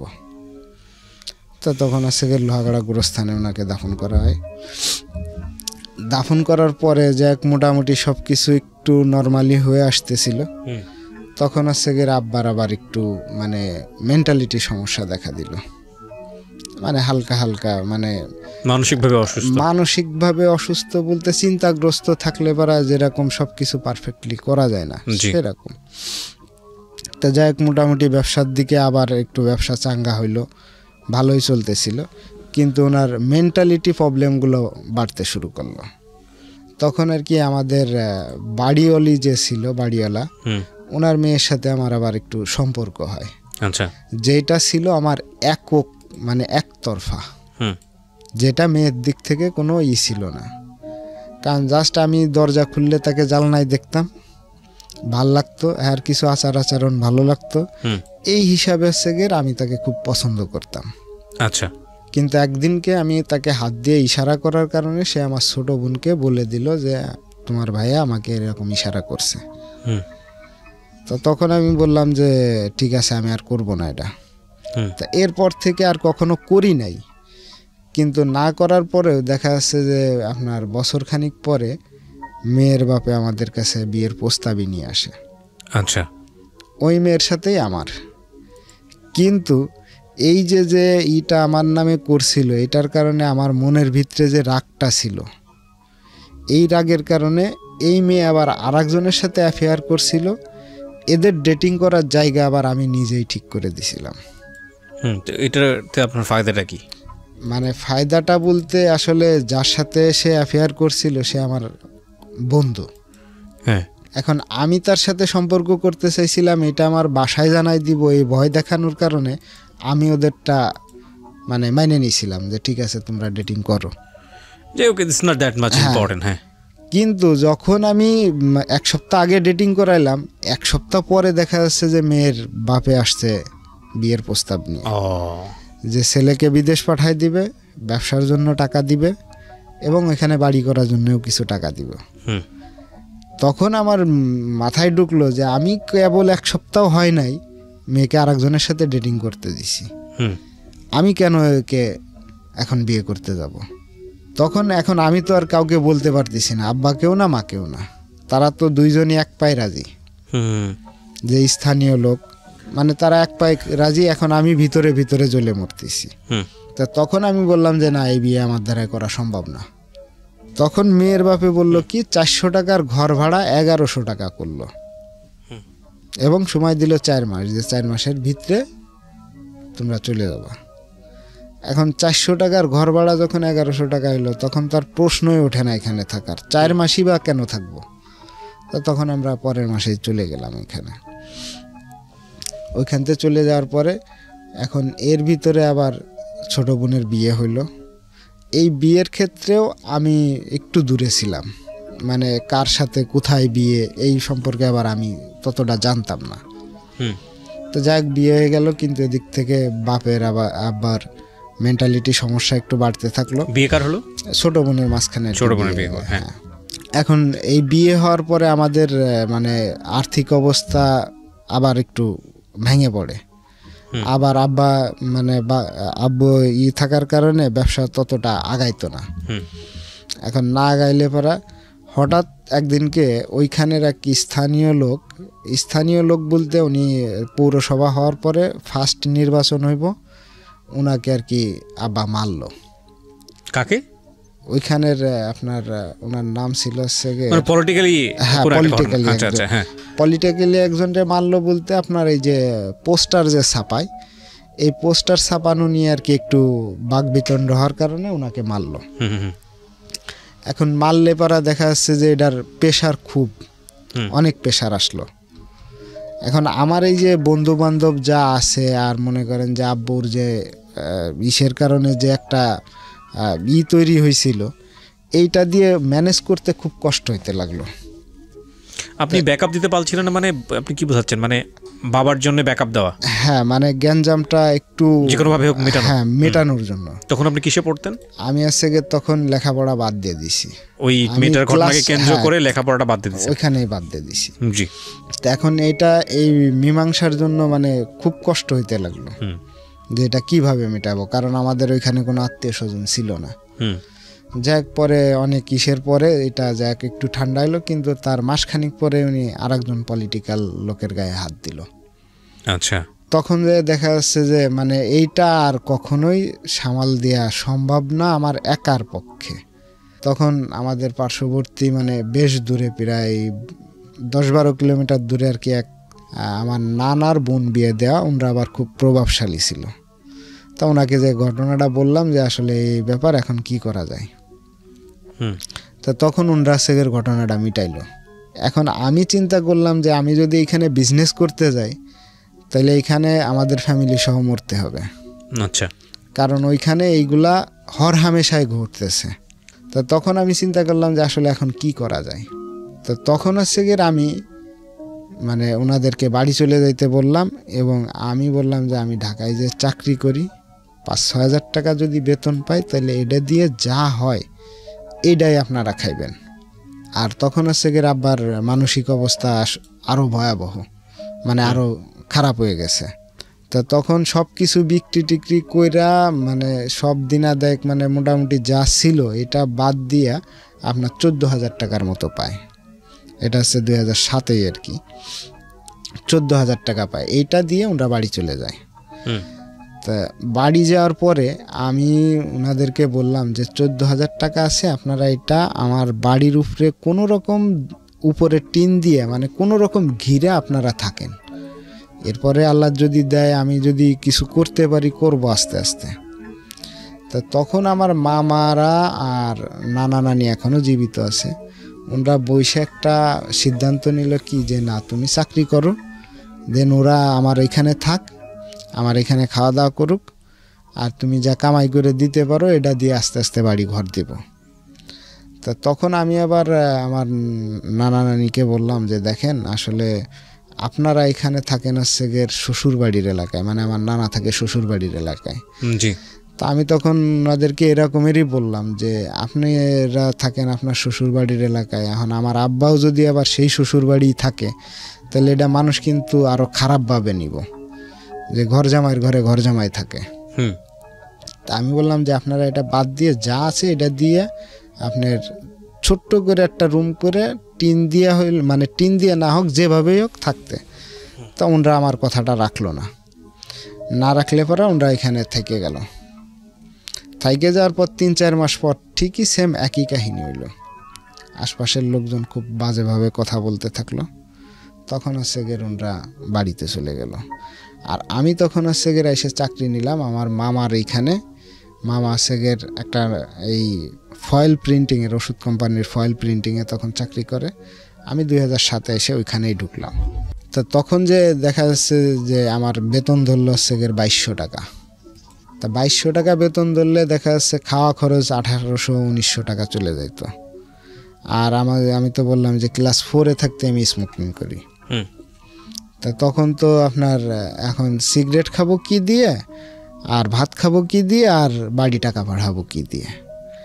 তখন মানে নিজে নিজে চিন্তা করে, আমাদের আবার এক দূর সম্পর্কের খালাতো ভাই, উনি আবার সোয়েটারে চাকরি করতো। জি। তো তখন আমি আরে জিজ্ঞেস করলাম যে ভাই সোয়েটারে চাকরি করলে কেমন কি দেখি। তা বললো যে তোমার তো কাজ শিখতে অনেক দিন লাগবো, 1-1.5 মাসের উপরে লাগে কাজ শিখতে, তাই 1-1.5 মাস চলবা কি দিয়ে। তা আমি বললাম সেটার ব্যবস্থা হবে, কিন্তু আমার এটাই করলে লাভটা কি। তা তখন বললো যে তুমি বেসিক্যালি যদি ভালোভাবে কাজ করো তাহলে 8-10 হাজার টাকা বেতন উঠাইতে পারবা। তো তখন এর সাথে কথাবার্তা বলে এখানে 5 মাসের মতো চাকরি করলাম। আচ্ছা। এখন 5 মাসে উল্টা আরও দেখা যাচ্ছে বন্ধু বান্ধবের কাছে 7-8 হাজার টাকা দিনা হয়ে গেছি। কারণ এদিকতে ফ্যামিলিতে দেওয়া লাগছে, নিজের পকেট খরচ সব দিয়ে 7-8 হাজার টাকার উপরে বন্ধু বান্ধবের কাছে দিনা হয়ে গেলাম। তখন পরে এসে সোয়েটারে চাকরি করলাম। সোয়েটারে এসে গিয়ে আপনার যেটা কসেস মারা বলে, মানে নিটের কাজ বলে। আচ্ছা। এই নিটে আসলাম। নিটে এসে গিয়ে আপনার অনেক পরিশ্রম, সারাদিন দাঁড়ায় থাকতে হবে এবং কসেস মারতে হবে, একবার ডাইনে একবার বামে। যদি কেউ করে থাকে, যারা করছে এরা বুঝবে, অনেক পরিশ্রমের কাজ। কিন্তু আমি তো আগের থেকে কোনো পরিশ্রমের কাজ করিই নি, মানে টোটালি কোনো পরিশ্রমের কাজ আগে করিনি। তা খুব কষ্ট হইতে লাগলো, কিন্তু তারপরেও আমি করে গেলাম। তো করে যাওয়ার পরে এইখানে এসে গিয়ে আমার একটা বড়ই লাগলো জীবনে, যে আমার টাকা দিয়ে, আমার এই কষ্টের টাকা দিয়ে আমি চাইছিলাম আমার আব্বাকে চিকিৎসা করাইতে। কিন্তু আমার বাপ, এই আমার আম্মা আর মামারা মিলা আমার এই টাকা দিয়ে করলো ঘর। কোথায় বানালো ঘর? ফরিদপুরে? আমাদের বাড়িতে। ফরিদপুরে? ফরিদপুরে। সামনে হাফ ওয়াল করে টিন শেড দিয়া ঘর করলো। তো যখন ঘরের কাজ শুরু করলো তখন আমি বাড়িতে গেলাম। বাড়িতে যেয়ে আম্মারে জিজ্ঞেস করলাম যে আম্মা, আমি তো যদি এইভাবেই চলে তাহলে তো আমার সারা জীবনই ঘরে ঢাকায় থাকতে হবে, কারণ আমি না জানি মাঠের কাজ, না পারবো ভ্যান চালাইতে, না পারবো অন্য কিছু করতে, কারণ আমি তো আর বেশি পরিশ্রমের কাজ করিনি। তো তুমি কোনো রকম একটা ঘর করো, করে থাকো, আর আব্বারে চিকিৎসা করো। আচ্ছা। তা তখন আর কি আমার একটা বুঝ দিল যে তোর আব্বার চিকিৎসা তো হচ্ছেই, আর বাড়ি মেয়ে জামাই আসলে পরা তাকে বসতে দেবো কোথায়, এরকম একটা দিয়ে আমারে বললো যে না, যেটা হচ্ছে খারাপ হচ্ছে না। তা আমি দেন এখন বললাম না যে আম্মাকে খুব ভালোবাসতাম, যার কারণে ওনার কথাটা আমি তখন আর মানে সামনাসামনি কোনো প্রতিবাদ করলাম না, কিন্তু মনের ভিতরে একটা রাগ এবং ক্ষোভ কিন্তু থেকেই গেল। কারণ আব্বার এদিকতে চিকিৎসা হচ্ছেই না, কারণ আপনার ঘর করতে যে প্রতি মাসে আমার 5,000 টাকা মামাকে দিতে হয় ঘর বাবদ। তখন আপনি কি করেন? তখন আছে আমি সোয়েটারে চাকরি করি। জি। মানে ঘর বাবদ যদি 5,000 টাকা নিয়ে যায়, আমি বাড়িতে পাঠাই 7-8 হাজার টাকা। ও, সর্বোচ্চ মামার কাছ থেকে লোন নিয়েছিল, সেই লোনের টাকা শোধ করতে। হ্যাঁ হ্যাঁ, মানে যে ঘরের যে টিন লাগবে এটা হচ্ছে মামার থেকে লোন করে নেওয়া। তো এখন আমি সর্বোচ্চ হচ্ছে 8,000 টাকা পাঠাইছি, আর অধিকাংশ হচ্ছে 7,000 টাকা। তা 7,000 টাকা আর 5,000 টাকা যদি ওনাকেই দিয়ে দেওয়া হয়, আর থাকবে কি? আর সেটা দিয়ে আর ওনার চিকিৎসাই বা কি হবে? এখন আমি তো আর কিছু করতে পারবো না, আমার জাস্ট ইনকাম করে দেওয়ার দরকার, ইনকাম করে দিতাম। কিন্তু আমি সবসময় আল্লাহর কাছে বলতাম যে আল্লাহ ওনাদেরকে একটু দেন, সুখে শান্তিতে থেকে যাওয়ার সুযোগ দেন, কারণ ওনারা বাসায় একারাই থাকতো, মা এবং বাপ, বাড়িতে সেরকম কেউ আসা যাওয়া করতো না। তো এর ভিতরে আবার ছোট চাচা বিদেশ যাওয়ার জন্য পায়তারা শুরু করলো যে উনি বিদেশ যাইব। তো তা তখন আব্বার অবস্থা বেশি ভালো না, একেবারেই খারাপ। তা চাচা এসে বলল যে এক কাজ করো, তোমার জমিটুকু আমারে দাও। তা আমি বললাম জমি দিয়ে কী করবেন? কয় আমি বিদেশ যাব। তা আমি বললাম যে না, আপনি বিদেশ যাবেন, জমি লাগবো কেন? আপনার টাকা লাগলে টাকা চাইবেন, আমি না দিতে পারলে আপনি আমারে বলতে পারতেন যে বিল্লাল এইভাবে না এইভাবে করতে হবে, তুমি জমি বন্ধক রেখে আমারে টাকা দাও। তো যাই হোক, পরে তারা ফুফুরা এসা মানে ফুফুর জামাইরা এসে আমারে প্রেশার দিয়ে এরা জমি নিল। তা আমি যে সময় জমি নেই সে সময় বললাম যে আজকে আমার আব্বা অসুস্থ, যদি আমার ইনকেস টাকার দরকার হয় আমার জমিটা থাকলে কিন্তু আমি বিক্রি করে টাকা তারা ট্রিটমেন্ট করতে পারবো। তো যাই হোক, তারা কি বুঝছে জানি না, এইভাবেই তারা গেল। আব্বার তো এদিক থেকে কোনো ট্রিটমেন্ট নাই, ওনার মেন্টালিটি মানে আসলে অনেকে বলছে যে পাগল হয়ে মারা গেছে। আবার ইসের এক ডাক্তার ছিল, উনি এসে মাঝে মধ্যে দেখতো, উনি বলছিল আমাকে যে ওনার ব্রেন ক্যান্সার হয়েছে। আর আদতে যে কি হয়ে মারা গেছে এটা আপনারা কেউ জানেন না? আমি অন্তত জানি না, কারণ আমি তখন কন্টিনিউ ঢাকায় কাজ করি। আপনার ছুটি দিলে কতক্ষণ কাজ করতে হতো? কাজ করতে হইতো সকাল 8টার থেকে সন্ধ্যা 6টার থেকে ফিক্সড, এটা করতেই হবে। আর সন্ধ্যা 6টার সময় যদি আপনার টিফিন বলতে একটা রুটি একটা কলা দিত, 10 ঘন্টা প্রায় একটা রুটি একটা কলা দিত, যদি এটা দিত তাহলে আপনার রাত 10টা পর্যন্ত। এখন আমার এইদিকে ছিল যে বাড়ি টাকা পাঠাইতে হবে, এই কারণে আমি করতাম কি, আমি আসলাম সকাল 6:30টার দিকে। আচ্ছা, 6:30টায় আইসা ওই রাত 10টা পর্যন্ত চললে 10টা পর্যন্তই, আচ্ছা এই পর্যন্তই করতাম, কারণ আমার টাকার দরকার। আর আমি তখন কাজ শিখছি নতুন, কিন্তু মাঝখানে সবচেয়ে মজার ঘটনা কি, আমি সোয়েটারের কাজটা শিখছিলাম মাত্র 3 দিনে। আচ্ছা, যাই হোক, আপনি এত কষ্ট করে বাড়িতে টাকাগুলো পাঠাতেন। কিন্তু এইটা দিয়ে আসলে মানে আমার মনের যে আকাঙ্ক্ষাটা ছিল এটা পূরণ হইতো না, কারণ এটা আমার সম্পূর্ণ আকাঙ্ক্ষা ছিল যে আমার আব্বার চিকিৎসা হইব এবং তারা খাইয়ে পরে কোনো রকম থাকবে। তো যাই হোক, পরবর্তীতে আব্বা 2010 সালে মারা গেল। এইভাবেই 2010 সালে মারা যাওয়ার পরে এখন চাচা আসছে তখন বিদেশে, আসার মধ্যে আসলো ফুফুরা, কিছু মানে সেরকম আত্মীয় স্বজনের কোনো বালাই নেই। আত্মীয় স্বজন থেকে আমরা সব সময় কেন জানি বিচ্ছিন্ন ছিলাম একদম শুরুর থেকেই। সেরকম কোনো একজন যে একটু সমস্যায় পড়লে যে আরেকজন দেখবে সেরকম কোনো কানেকশনই ছিল না আমাদের ভিতরে। এটা হয়তো যার যার মনের রাগে বা অন্য কোনো কারণে হবে হয়তো। তো তখন করলাম যে ওনাকে জানা এই কবর দেওয়া হলো বোয়ালমারি সুলনা গোরস্থানে। আচ্ছা, তাই সেরকম কোনো আত্মীয় স্বজন আমাদের আসছিল না। এরপরে আর আসলে এই 2014 সাল পর্যন্ত নর্মালি জীবনযাপন করছি। এর ভিতরে আল্লাহর রহমত আর সেরকম কোনো আসে নাই। হ্যাঁ, 2010-এ যখন আব্বা মারা যায় তখন তো আমি আবার এর মাঝখানে কিন্তু আমি আবার সোয়েটার থেকে আমার মামার কাছে ফিরে আসি। আচ্ছা, তখন উনি আমাকে প্রস্তাব দিল যে তুই এত কষ্ট করে 10,000 টাকা বেতন পাস, খায়ে পরে তো আর বেশি থাকে না, তা আমাদের কোম্পানিতে আবার চলে আয়, তোরে এখন একটু বেতন বাড়াই দিয়ে আসবো। কোম্পানিটা কিসের ছিল? এটা ওষুধের লেবেল প্রিন্টিং ফ্যাক্টরি, ওষুধের উপরে যে লেবেলটা হয়, ওষুধের উপরে লেবেল প্রিন্টিং করেন। তো তখন বলল যে এটা তুই আমার এখানে আবার চলে আয়।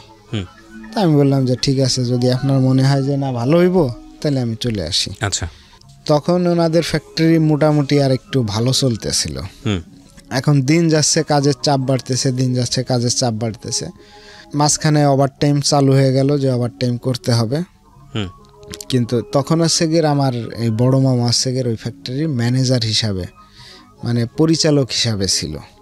এখন পরিচালক হিসাবে থাকার কারণে আমাকে দেখা যাচ্ছে কি যে ওভারটাইমটা কম দেওয়া হইতো। আচ্ছা, আমি 2 ঘন্টা ওভারটাইম করলে আমার 1 ঘন্টা দিত। তা আমি এটা নিয়ে ওনার সাথে অনেকবার কথা বলছি যে আপনি আমাকে কম দিবেন কেন। তা উনি একটা কথা বলতো যে দেখো, আসলে আমি যদি তোমারে পারফেক্টলি সবই দিই তাহলে হয়তো কোনো সময় ম্যানেজমেন্ট জিজ্ঞেস করতে পারে যে বাইগনা বুল্লা কি বেশি হয় নাকি। আর আমি সবসময় একটু কাজ করার প্রতি আগ্রহ আমার একটু বেশিই ছিল। তো দেখা যাচ্ছে যে আর আমাকে খাটাইতো ওই রকম পরিশ্রমটা একটু বেশি করাইতো। দেখা যাচ্ছে আমি 7টা 8টা পর্যন্ত করছি, আমার ওভারটাইম উঠছে 1 ঘন্টা। তো এটা নিয়ে ওনার সাথে আমি বহুবার কথা বলছি, মানে বড় মামা হইলেও মানে অনেক সময় তর্ক বিতর্ক হয়েছে এটা নিয়ে। তা উনি একটা কথাই বলতো যে আমি পারবো না, তুমি যা পারো করো গা। কিন্তু ফাইনালি দেখা যাচ্ছে কি যে আপনার ম্যানেজমেন্ট থেকে আমাকে একদিনকে ফোন দিল যে বিল্লাল তুমি কি শ্বশুর বাড়ি বেড়াইতে আসছো না কোম্পানিতে চাকরি করতে আসছো? আচ্ছা। তা আমি তখন জিজ্ঞেস করলাম কেন স্যার? তা বললো যে সবাই ডিউটি শেষ করে প্রায় 100 ঘন্টার কাছাকাছি ওভারটাইম করে। আচ্ছা। আর তোমার সেইখানে আসছে গিয়ে ওভারটাইমের হার 15 ঘন্টা 16 ঘন্টা, বড় জোর আসছে গিয়ে 30 ঘন্টা। তার মানে তুমি ফ্যাক্টরি কোনো ম্যানেজমেন্টের কথা তুমি শোনো না, তুমি তোমার খেয়াল খুশি মতো চলো। তখন আমি কাউকে কিছু না বলে বড় মামাকে খালি বললাম যে আপনি আমার রিজাইন লেটারটা লেখেন, আমি চাকরি করব না। তা এর আগে এই যে মামার সাথে এটা নিয়ে বাকবিতণ্ড অনেকবার হয়েছে, মানে এর কিছুদিন আগে আবার একটু ওনার সাথে বড় ধরনেরই বাকবিতণ্ড হয়। তা তখন আমি বললাম যে আপনি রিজাইন লেটার লেখেন, আমি চাকরি করব না। আমি ওনারে বলি নেই যে আমার ম্যানেজমেন্টের থেকে ফোন দিয়ে এই কথাটা বলছে। ঠিক আছে, হ্যাঁ। তারপর তা তখন উনি বললো যে না আমি পারবো না। তা ওনার পরে যে ছিল তারে বললাম যে আপনি একটা রিজাইন লেটার লিখে রাখেন, আমি কিন্তু চলে যাচ্ছি। তা আমি সাথে সাথে তখনই বেরোয় গেলাম, কারণ আমার তো একসাথে সব দিকে মরার কোনো দরকার নাই। এদিক থেকে কাজ করব বেশি, ওদিক থেকে ম্যানেজমেন্ট আমাকে হেনস্থা করব। তো তখন আমি ওনার ফ্যাক্টরি থেকে চলে আসলাম, চলে এসে অন্য একটা ফ্যাক্টরিতে জয়েন করলাম, মোটামুটি এইখান থেকে বেশি স্যালারিতে। ওকে। কিন্তু এইখানে এসে একটা প্রবলেম হইল হচ্ছে গিয়ে আমার আগে যে সিনিয়র যে লোক ছিল, সিনিয়র যে অপারেটর, আমি জয়েন করাতে তার চাকরি চলে যাচ্ছে। তো তখন সে আবার আমারে বলল যে ভাগনা, মানে উনি আবার ছিল আমার মামার বেজের, তা উনি বললো যে ভাগনা তোমার জন্য এখন চাকরি যদি আমার চলে যায়, আমি কেবল আসছি এখানে 3 মাস, তোমার মামিরে নিয়ে এখনো বাসা টাসা ভালো করে সেট আপ করতে পারি নাই, তা এখন কি করবা? তা আমি বললাম যে ঠিক আছে আমি দেখতেছি তাহলে কি করা যায়। তা ওই কোম্পানির মালিক আবার খুব খারাপ ছিল, খারাপ বলতে কি উনি একটু কিছু হইলে পারায় ওয়ার্কারের গায়ে হাত দিত, মানে ভয় ছিল এই দিক দিয়েও। তা তখন আমারে উনি এসে বললো যে বিল্লাল ফ্যাক্টরির দায়িত্ব তোমার নিতে হইব, তুমি সব কিছু চালাইবা। তো তখন আমি ওনারে বললাম যে না স্যার আমি এরকম পারবো না, আমারে সময় দিতে হবে। উনি বললো যে কতদিন সময় নিবা? আমি বললাম যে 6 মাস দেখি তারপরে। তো 6 মাস পরে উনি আমার আবার নক করলো যে বিল্লাল আমি তো হারে রাখবো না। ওই দিনকে আর কি উনি আমার সরাসরি বললো যে আমি তো ওকে রাখবো না, তুমি সব কিছু বুঝে নাও। তা আমি তখন ওনাকে মানে এমনি বললাম যে স্যার আসলে আপনার এত বড় ফ্যাক্টরি আমি একা দায়িত্ব নিয়ে চালাইতে পারবো না। তা উনি আমারে ভালো মন্দ কিছু না বইলা মানে চলে গেল। মানে এইটা নিয়ে এসে গেলে ওনার সাথে আমার একটু মন কালাকালি হইল।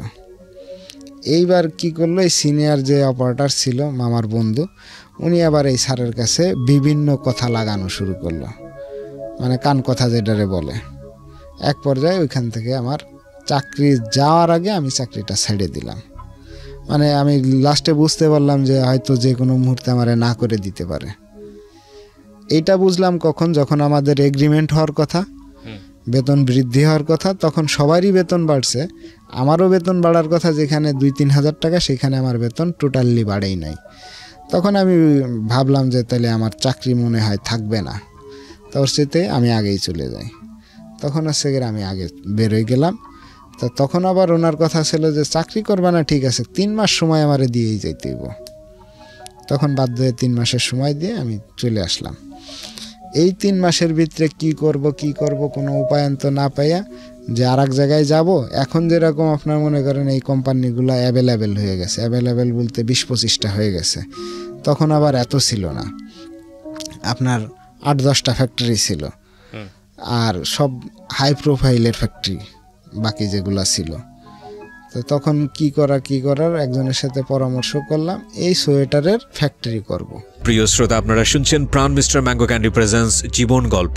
আমি আরজি কিবরিয়া আপনার সঙ্গে রয়েছি এবং কথা না বাড়িয়ে আমার যিনি গেস্ট আছেন তার কাছেই ফিরতে চাই। আর এই অনুষ্ঠানে যদি আপনারা আসতে চান নিজের জীবন গল্প বলার জন্য, আমাদেরকে ফোন করবেন। আমাদের ফোন নাম্বার হচ্ছে 09611 0994904904। আরও একবার বলছি 09611904 যেখানে আমরা ছিলাম। তারপর কি হলো? এই সোয়েটারের ফ্যাক্টরি করার জন্য নিয়ত করলাম। তখন হচ্ছে গিয়ে আমি অনলি 1 লাখ টাকা মূলধন নিয়ে ব্যবসায় নামলাম। 1 লাখ টাকা ব্যবসায় মূলধন নিয়ে নামার পরে যার সাথে আমার কথাবার্তা হইলো, মানে যারে দিয়ে এটা চালাবো বা যে এটা মেন চালাইবো, ওর স্যালারি আছে গিয়ে তখন 10,000 টাকা দিতে হবে। আচ্ছা, রাইট।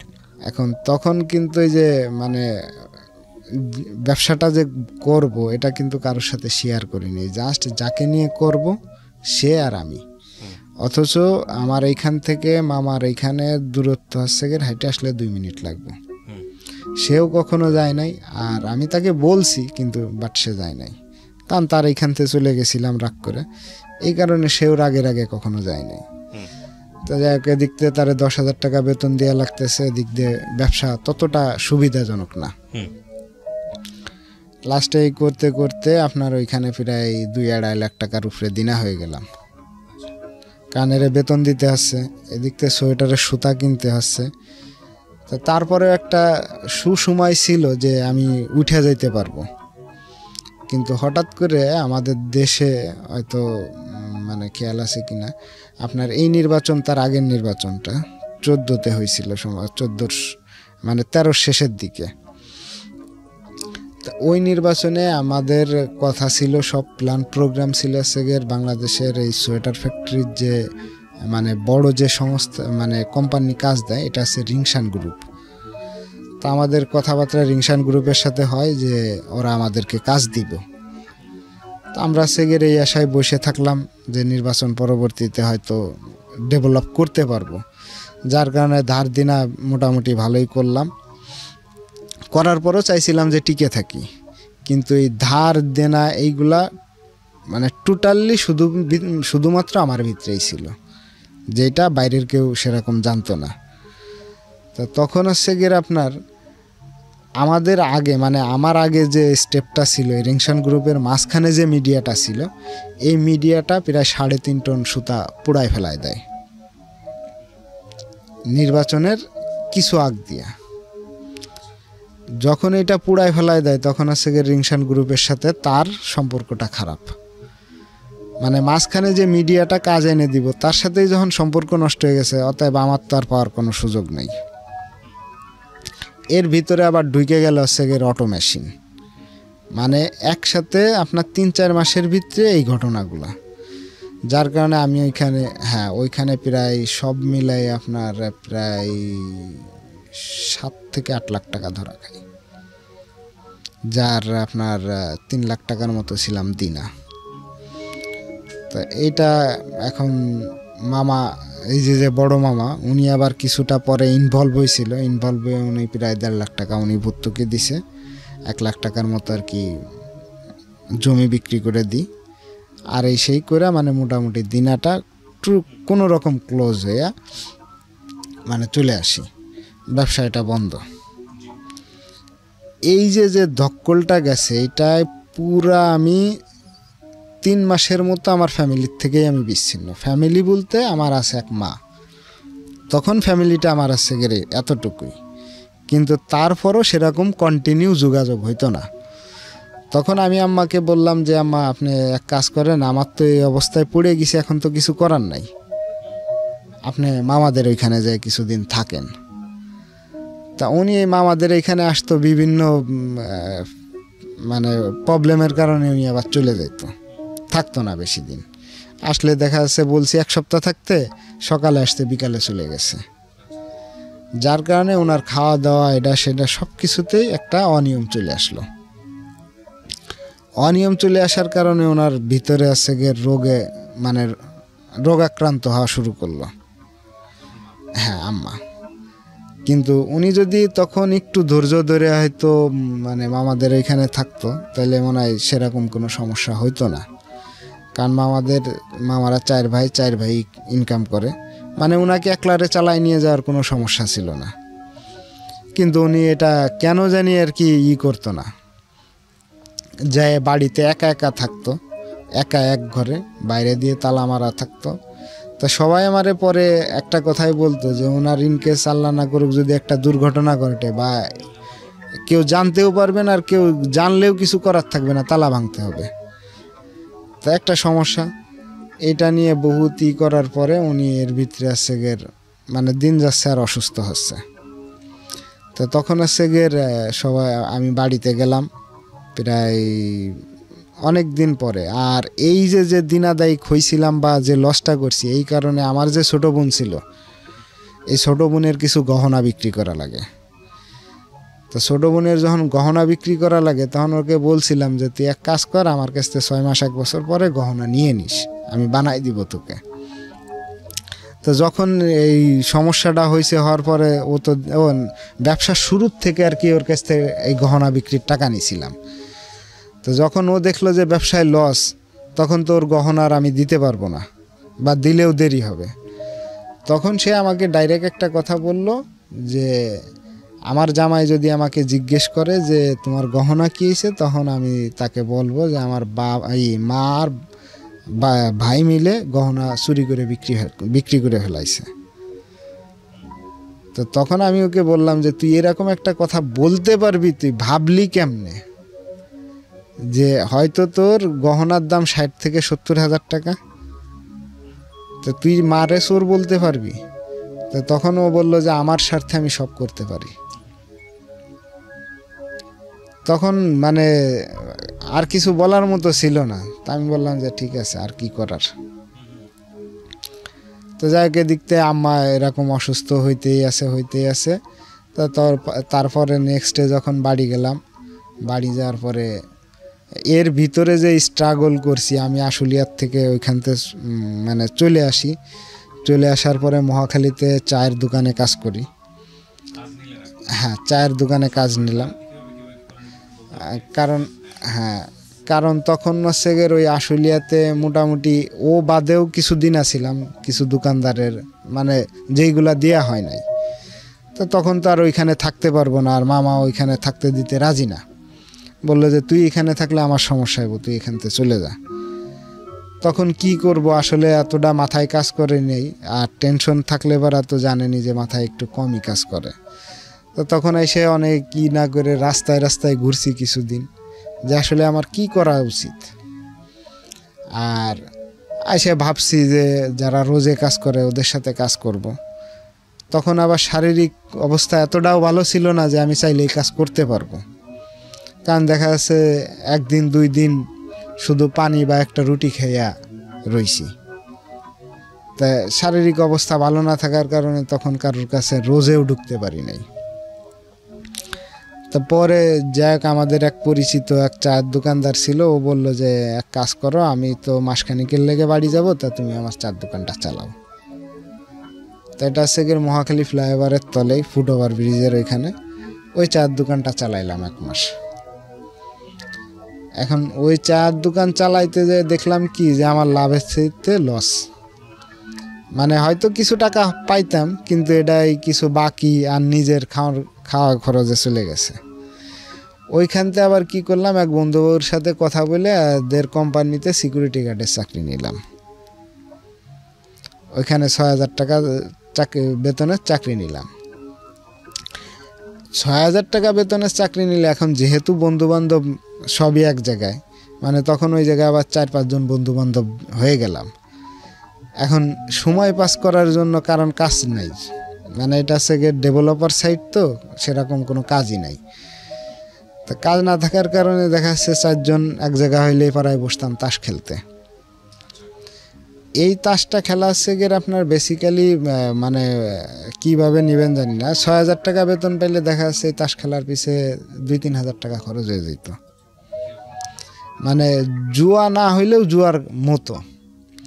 দেখা যাচ্ছে যে আমরা 29 খেলতাম, বা জুয়ার মতো বলতে আসলে কি মানে বড় না হইলে পরে এটা জুয়াই বলা যায়, কারণ আমার সামর্থ্যের ভিতরে এটাই জুয়া ছিল। আচ্ছা, কারণ আমি টাকা দিয়ে বাজি ধরতেন নাকি কোনো কিছু কিনে? টাকা দিয়ে। এখন খাওয়া খরচ দিলে পরে আমি আর আম্মারে সেরকম টাকা পাঠাইতে পারতাম না। আর আম্মাও এর আগে আমার সাথে সেরকম যোগাযোগও করতো না, আর আমার ফোনও তখন আর ছিল না।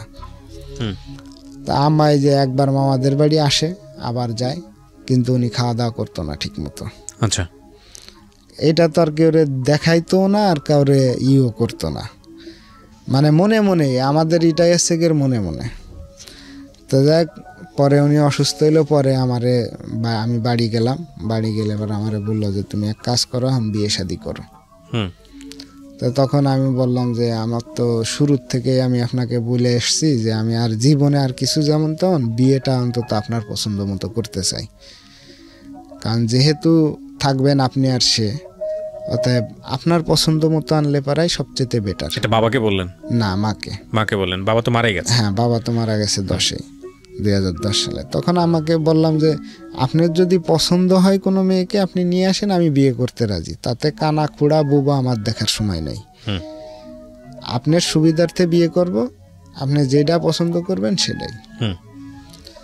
তা অনেকে বলতো যে তুমি ঢাকার থেকে একটা বিয়ে করে নিয়ে আসো। আমি তাদেরকে স্ট্রেটলি বলছি যে না, হয়তো সে আমার ওয়াইফ হবে, সব কিছু আমার মানে তার উপরে আমার অধিকার থাকবে বা আমার উপরে তার অধিকার থাকবে, সবই ঠিক আছে, কিন্তু আমি মার পছন্দ ছাড়া আমি বিয়ে করতাম না।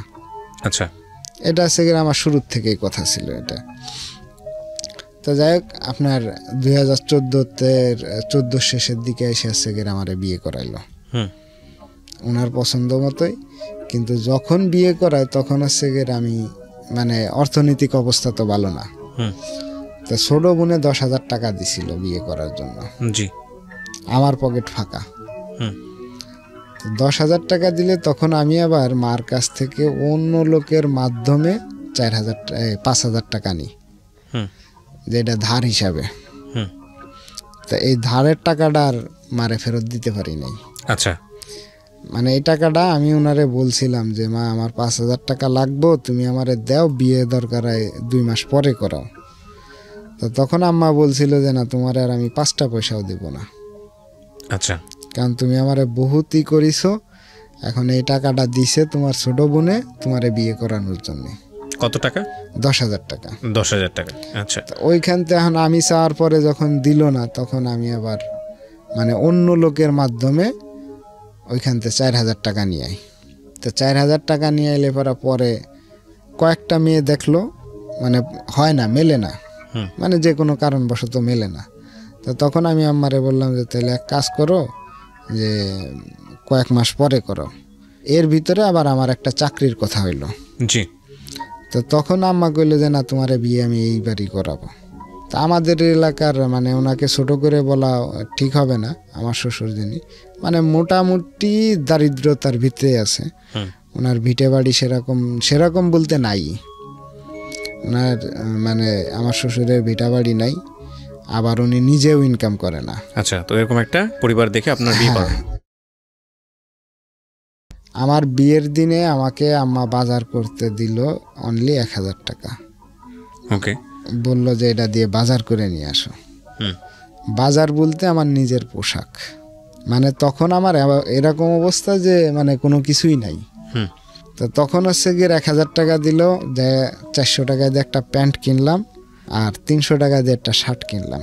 আচ্ছা, থাকলো আছে আর 300 টাকা। এখন পায়ে তো জুতা নাই, তো জুতা কিনলাম আছে 200 টাকা দিয়ে, 100 টাকা যাতায়াত খরচ শেষ, আর কোনো টাকা নাই।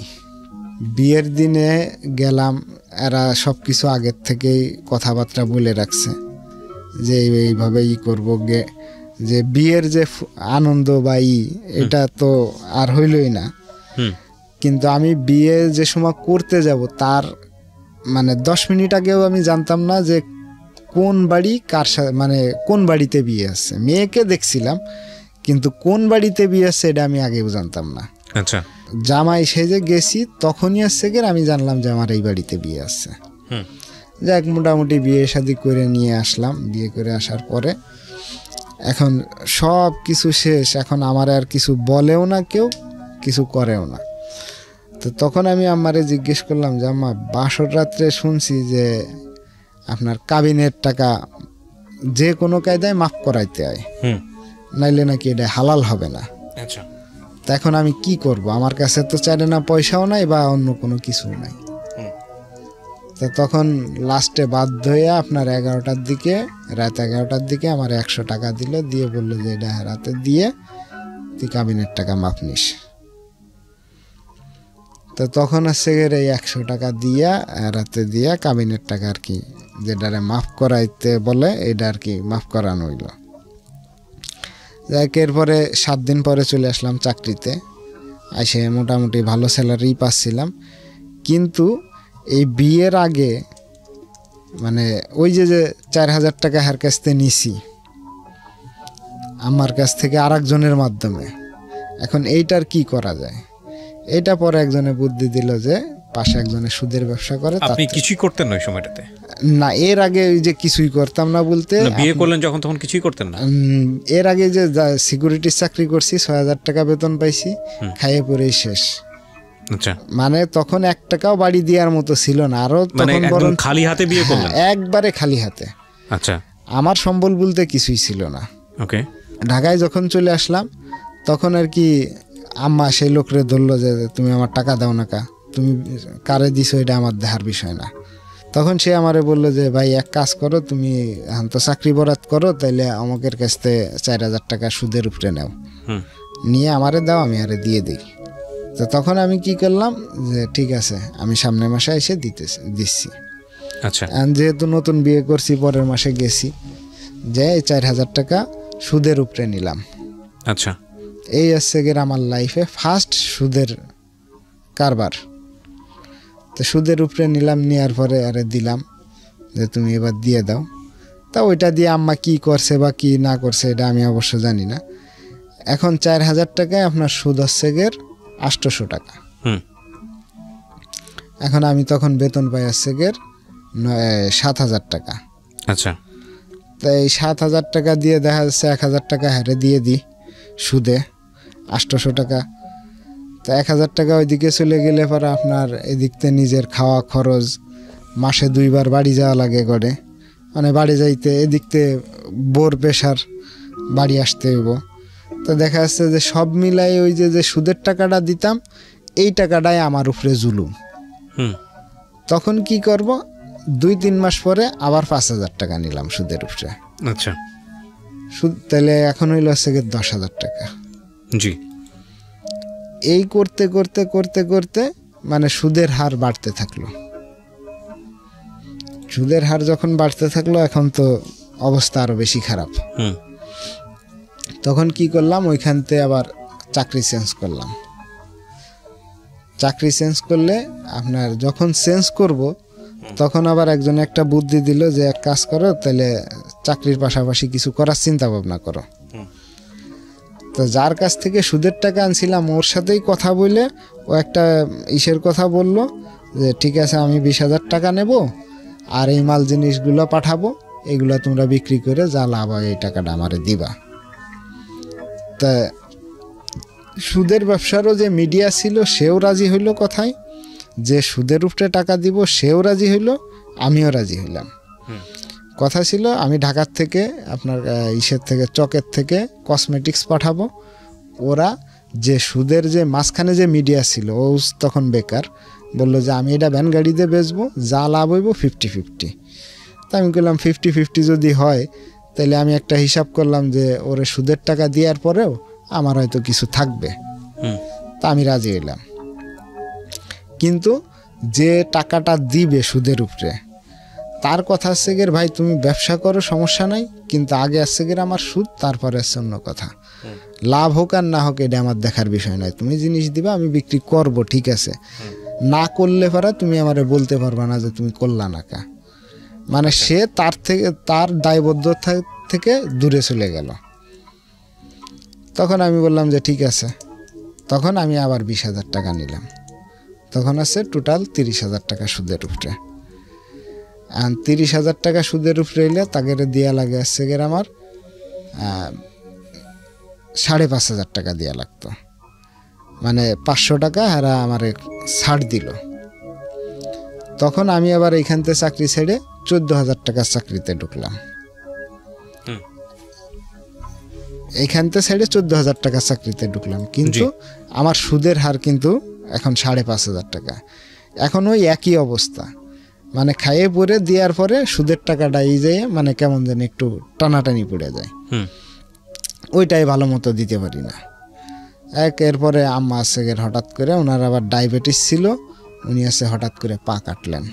ওহো। এখন যখন পা কাটলেন, এখন পা কাটার পরে তো খুব অবস্থা খারাপ, পা শুকায় না। এখন আমাকেও বলে নাই যে পা কাটছে। এখন আমি যাই দেখি যে ওনার পা কাটা। তা ওয়াইফরে জিজ্ঞেস করলাম যে পা কাটছে তুমি আমারে জানাও নাই কে? এরপরে যখন পা কাটা গেল তখন তো ডায়াবেটিসের ওনার আছে ডায়াবেটিস 14, ঘা শুকায় না। তা বাড়ি যাওয়ার পরে আছে আমি এটা দেখলাম। জি। তো দেখলে পরে আমি ওয়াইফরে জিজ্ঞেস করলাম কি ব্যাপার, তোমার সাথে তো আমার ফোনে প্রতিদিনই কথা হয়, তা তুমি আমারে বলো নাই কে? তা তখন বললো যে আমারে মা বলতে নিষেধ করছে তাই বলি নাই। তা আমি বললাম যে পৃথিবীর এমন কোনো মানুষ আছে নাকি এই কথাগুলো মাইনা চলবো, যে তার একটা ক্ষতি হয়েছে সে বলতে নিষেধ করছে বললা না? তা আমি আবার ভাই একটা জিনিস আমি সবসময়ই ছিলাম যে আমি ওয়াইফের সাথে কিন্তু কখনো রাত্রে কথা বলতাম না, মানে যা কথা বলার দিনের ভিতরেই কথাগুলো শেষ করতাম, যাতে মানে আমি বাড়ি না থাকার কারণে সে ফোনে অন্য কারোর সাথে কথা বলবো বা ফ্যামিলি ভাবে একটা প্রবলেম হইব যে যার সাথেই কথা হোক রাত্রে কিসের কথা। এটা আমি নিজের থেকেও করতাম যে রাত্রে কথা না বলাটাই সবচেয়ে বেটার। আচ্ছা। তো তখন যাই অনেক কথাবার্তা বললাম যে তুমি এটা তো অন্তত আমারে জানানো উচিত ছিল। আর আসলে আমার ওয়াইফ এখনো পর্যন্ত গড়ে ম্যাচুইড না, বিয়ের বয়স 3 বছর হয়ে গেছে, আমি বলবো এখনো সে ম্যাচুইড না, কারণ খুব অল্প বয়সে সে বিয়ে করছে আমাকে। তা যাই হোক, এই ভুলটার কারণে আমার পা আস্তে আস্তে মানে অনেক বড় আকার ধারণ করলো। আপনার নাম আপনার মায়ের পা? মায়ের, মানে কাটাটা আস্তে আস্তে পচন শুরু করলো। জি। এটা মানে ছড়াইতে শুরু করলো। তা তখন যাক মামারা আবার করলো। আর তার চাইতে বড় কথা হচ্ছে তখন আম্মা আমারে বললো যে দেখো এই অবস্থা, এখন এইগুলোর জন্য তো তুমিই দায়ী। তখন সে আমাকে ডিরেক্টলি বললো যে এইগুলোর জন্য তুমিই দায়ী, আমার ডায়াবেটিস হয়েছে এটার জন্য তুমিই দায়ী। আপনার মা বললো? হ্যাঁ, আমার মা বললো। তখন হচ্ছে ছেলে হিসাবে আমার মাথায় মানে আকাশ ভেঙে পড়লো। তখন যাই আবার সুদের উপরে আরো 20,000 টাকা নিয়ে ওনার ট্রিটমেন্ট শুরু করলাম। আচ্ছা। কারণ আমার কাছে তো আমি বললামই যে ভাই আমি যেটা বেতন পাইতাম এটা আগের 30,000 টাকা 5,500 টাকা সুদ দিয়ে আমার কাছে সেরকম কোনো টাকাই থাকতো না। কারণ বাড়ি যাতায়াত করা এটা সেটা দিয়ে সবকিছু মিলে থাকতো না সেরকম। তো তখন আবার 20,000 টাকা নিলাম, নেওয়ার পরে আবার ট্রিটমেন্ট শুরু করলাম। এখন কোনো কিছুতেই কোনো কিছু হয় না, এলাকার ওষুধে কোনো কাজ হইল না। পরে মামা বললো যে ঠিক আছে এক কাজ করো তাহলে বারডেমে নিয়ে চলো। আচ্ছা। এখন বারডেমে যে আনবো তখন তো আমার এমনিই মানে নুন আনতে ফান্তা ফুরাচ্ছে তো আগের থেকেই। জি।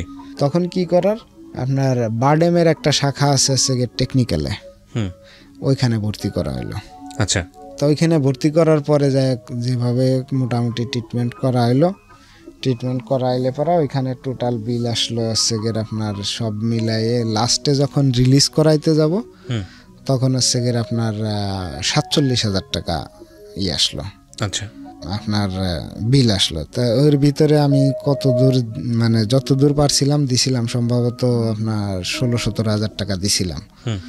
কারণ আমি তো ওইদিকে আবার সুদ টানতে টানতে আমার মাজা পড়ে যাচ্ছে, আমি কিছু করতে পারতেছি না। তো এরপরে এটা দেওয়ার পরে যাক বাড়ি নিয়ে গেলাম, পা মোটামুটি শুকাইছে, কিন্তু ওই ডায়াবেটিস কন্ট্রোলের জন্যে ওষুধ পানি এটা কন্টিনিউ দেওয়াই লাগতেছে।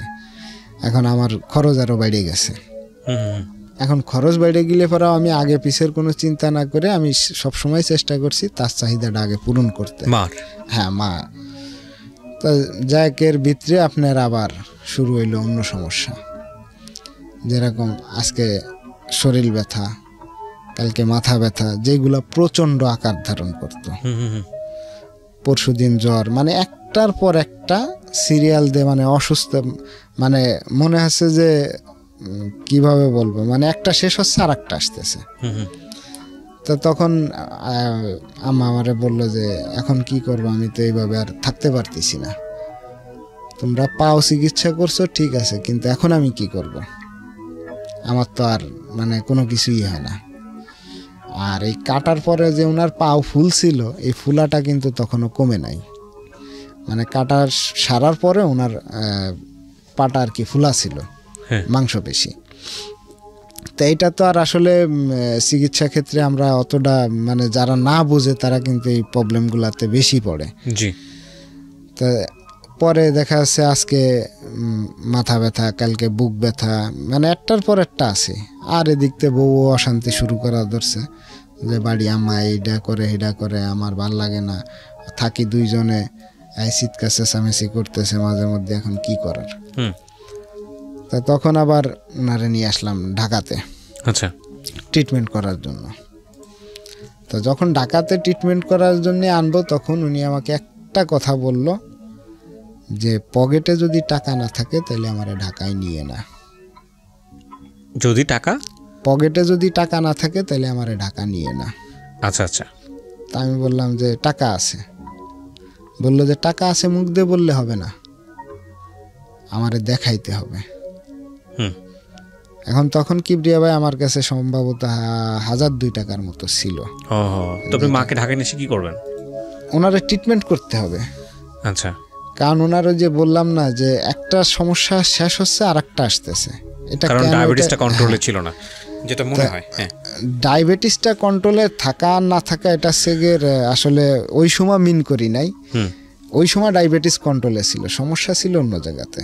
আচ্ছা, তারপর তো তখন আমারে বলল যে বাবা যদি টাকা না থাকে তাহলে আমারে ঢাকা নিয়ে না, কারণ আমি ভাই গেরে আর কোনো প্রেশার দিতে চাই না। আচ্ছা।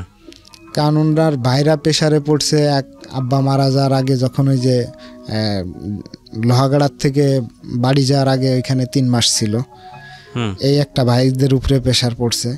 আমি ব্যবসায় লস করার পরে 1.5 লাখ টাকার মতো তারা দিছে এই একটা প্রেশারে। আবার এই পা কাটাতে আপনার, জি বুঝতে পেরেছি। হ্যাঁ, তারপর তা উনি বললো যে আমি আর ভাইদের প্রেশার দিতে চাই না। তা আমি বললাম যে তাইলে আমারে কি করতে হবে? কয় তুমি যদি আমারে টাকা দাও তাইলে আমি যাব, নাইলে যাব না। তা তখন আবার আমি কি করলাম, আগে ছিল কিন্তু 50,000 টাকা সুদের উপরে, 30 পরে 20, এখন আবার কি করলাম, আবার 20,000 টাকা নিলাম। আচ্ছা। আরো 20,000 টাকা নিলাম, নিয়ে ওনার হাতে দিলাম, বললাম যে এই যে টাকা আছে নেন। পরে ওনারে ঢাকায় নিয়ে আসা হলো। ঢাকায় নিয়ে আসার পরে ওনারে প্রথমে দেখানো হইলো কিডনিতে আপনার এই যে শ্যামলী হসপিটালের নামটা আছে কিডনি। জি। তারপর মানে যে কোনো ইসের কারণে ওনার কিডনি প্রবলেমটা, আগে থেকে দেখানো হয়েছিল আপনার শাহজাহানপুরে। তো শাহজাহানপুরে দেখানোর পরে উনি অনেক পরীক্ষা নিরীক্ষা দিল, দেওয়ার পরে বললো যে ওনার কিডনিতে সমস্যা। ওনার সমস্যা সেগের ধরা পড়লো টোটাল 3টা, 2টা, একটা সেগের কিডনিতে আর একটা সেগের আপনার গাইনি সমস্যা, এই 2টা ধরা পড়লো। তা এইখানের এই ডাক্তারের নাম আমার মনে নাই, ওনার কারণে সেগের আমরা বেশি প্রবলেমে পড়ছি। আর দ্বিতীয়ত আমাদের অর্থনৈতিক অবস্থা বেশি ভালো থাকার না থাকে এটা কোনো কথা না, আমরা সঠিক সাজেশনটা পাইনি, চিকিৎসার যে সঠিক সাজেশনটা এটা আমরা পাইনি। জি। তা উনি আমাদেরকে বারবার তাগিদ দিল যে আপনাদের কিছু করা লাগবে না, আপনারা গাইনি অপারেশনটা আগে করান। আচ্ছা। তা তখন যাক এটা করার জন্য প্রিপারেশন চলতে থাকলো, পরীক্ষা নিরীক্ষা মোটামুটি জায়গ দিল। সব কিছু করার পরে ওনারা সেগের এখন কিডনির সমস্যাটা বেশি।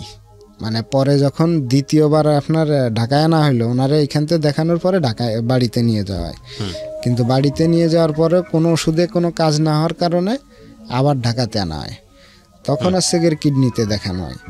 আর কিডনিতে দেখানোর সময় উনি আমারে আবারও বলল যে আমার টাকা না দেখাইলে আমি ঢাকায় যাব না। এক যেমনি হোক একটু জমি জাতির উপরে কইরা, তখন আর সুদের উপরে গেলাম না, একটু জমির উপরে যেয়ে আরও 20,000 টাকা দিলাম। 20,000 টাকা দেওয়ার পরে আর আসলাম কিডনিতে ডাক্তার দেখাইলাম। ডাক্তার দেখানোর পরে যাক মোটামুটি ওষুধ টষুধ দিল, এটা নিয়ে গেলাম বাড়িতে। এর ভিতরে মানে তখন আছে গের আমার ওয়াইফ 8 মাসের অন্তঃসত্ত্বা। আচ্ছা।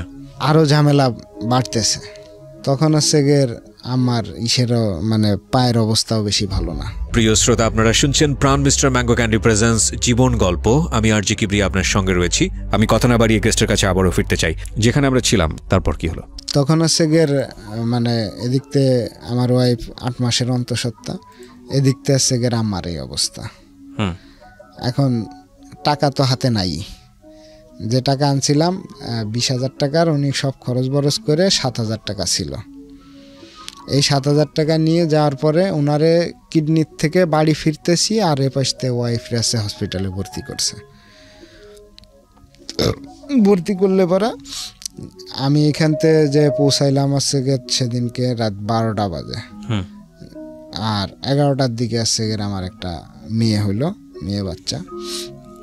তো সব মিলে তখনও কিন্তু আমারে কেউ জিজ্ঞেস করে নাই বা কেউ বলে নাই যে কিভাবে টাকার ব্যবস্থা হচ্ছে আর কিভাবে কি করতেছ। তো তখন ওয়াইফের পিছে প্রায় 17-18 হাজার টাকা লাগলো।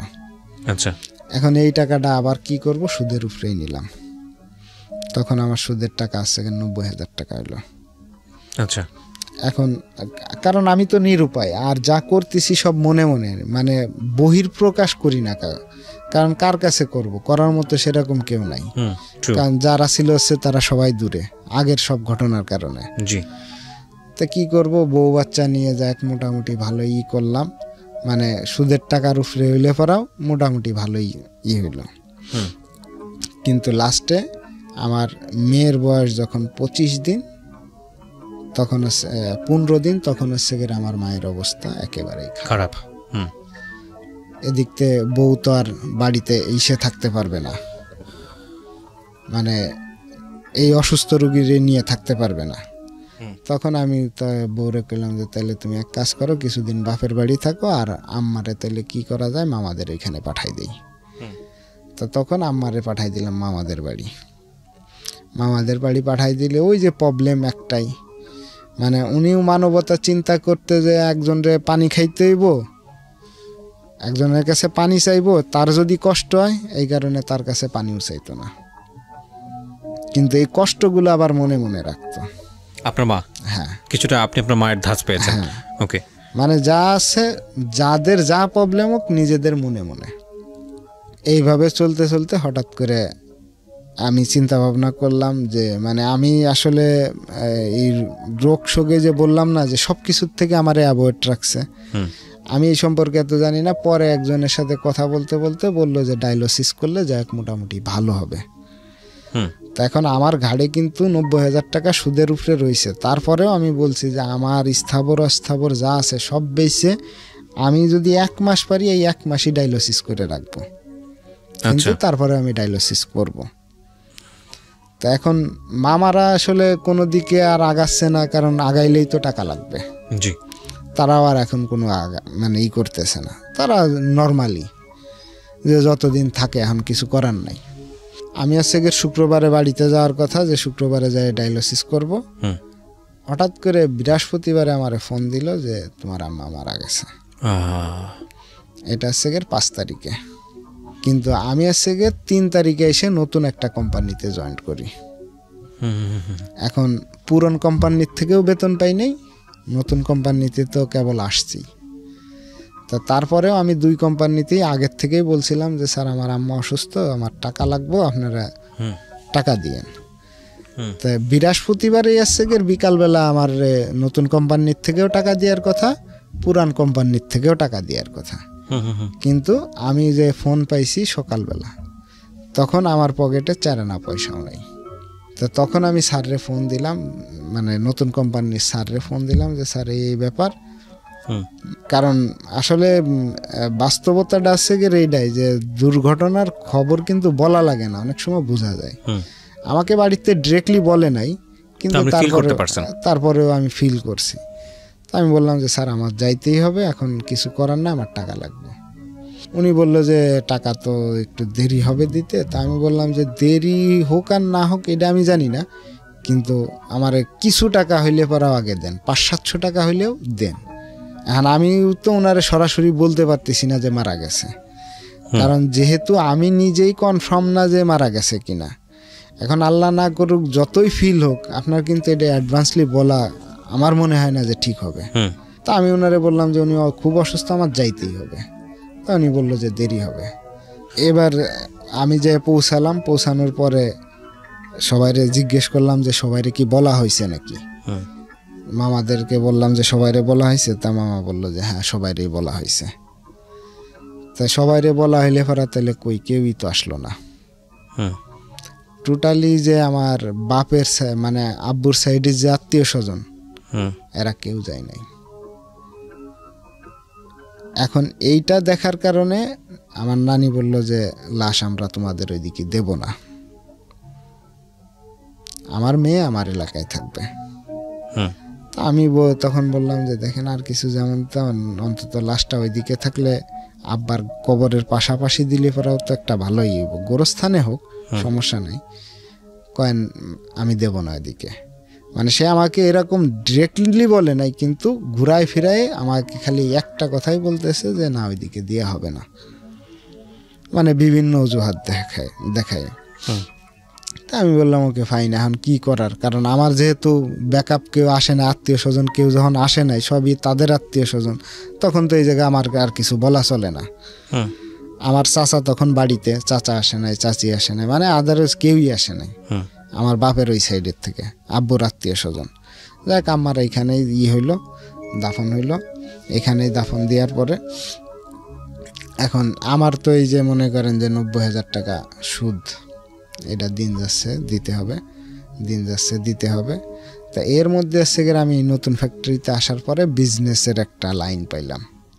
তো এইখানে আসার পরে হচ্ছে গিয়ে আমি একটা ভালো একটা বিজনেসের লাইন পাইলাম, হচ্ছে গিয়ে আমাদের এই ব্যবসায় ফয়েল লাইনের, ফয়েল সাপ্লাই দিতে হবে। তা আমার কিছু লোকের সাথে সম্পর্ক হইলো, এর ভিতরে হচ্ছে গিয়ে আমার বড় 2জন কাস্টমার ছিল। এরা আর কি করলো যে ভাই আপনার কোনো সমস্যা নেই, আপনি মাল সেল করতে পারলে আমরা মাল নিতে পারবো। তো তখন হচ্ছে গিয়ে এরা মাল সেল মানে মাল চাওয়া শুরু করলো। আবার আমাদের কোম্পানি, মানে আমি যে নতুন কোম্পানিতে আসছি উনিও আমার কাছ থেকে মাল নেওয়া শুরু করলো। এটা হচ্ছে আনপ্রিন্টেড, মানে সাদা ফয়েলটা, এটাই কোনো লেখা থাকে না। আচ্ছা, তা এটা করার সময় এদিক থেকে মোটামুটি ভালো প্রফিট পাওয়ার কারণে ওদিক থেকে সুদের টাকা ভালোভাবেই দিচ্ছি, আবার এদিক থেকে মানে নিজেও একটু স্বাচ্ছন্দ্যে চলতেছি।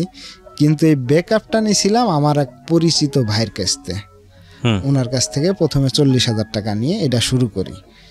এখন দেখি যে মোটামুটি ভালো প্রফিট হয়, তখন আমি আবার কি করলাম, আর একজনের কাছ থেকে 1 লাখ টাকা সুদের উপরে নিলাম। আচ্ছা, এর হচ্ছে গিয়ে মাসে 10,000 টাকা। এখন সব মিলায় কিন্তু খুব ভালো চলতেছি, মানে সবাইরে সুদের টাকা দেওয়ার পরেও মোটামুটি যথেষ্ট ভালো চলতেছি। আবার এদিক থেকে তখন আমার স্যালারি হচ্ছে গিয়ে এই ফ্যাক্টরিতে 18,000 টাকা। আচ্ছা, মানে সব ওভারঅল সব মিলায় খুব সুখে আছি। এর ভিতরে আপনার আমার বড় যে 2 পার্টি, এই 2 পার্টি আবার আমার একটা নতুন অফার দিল। ওকে, নতুন অফার দিল, এটা হচ্ছে গিয়ে কি ডুপ্লিকেট যে ওষুধগুলা তৈরি করে, এই ওষুধের প্রিন্ট করা হচ্ছে গিয়ে খুব ঝামেলা।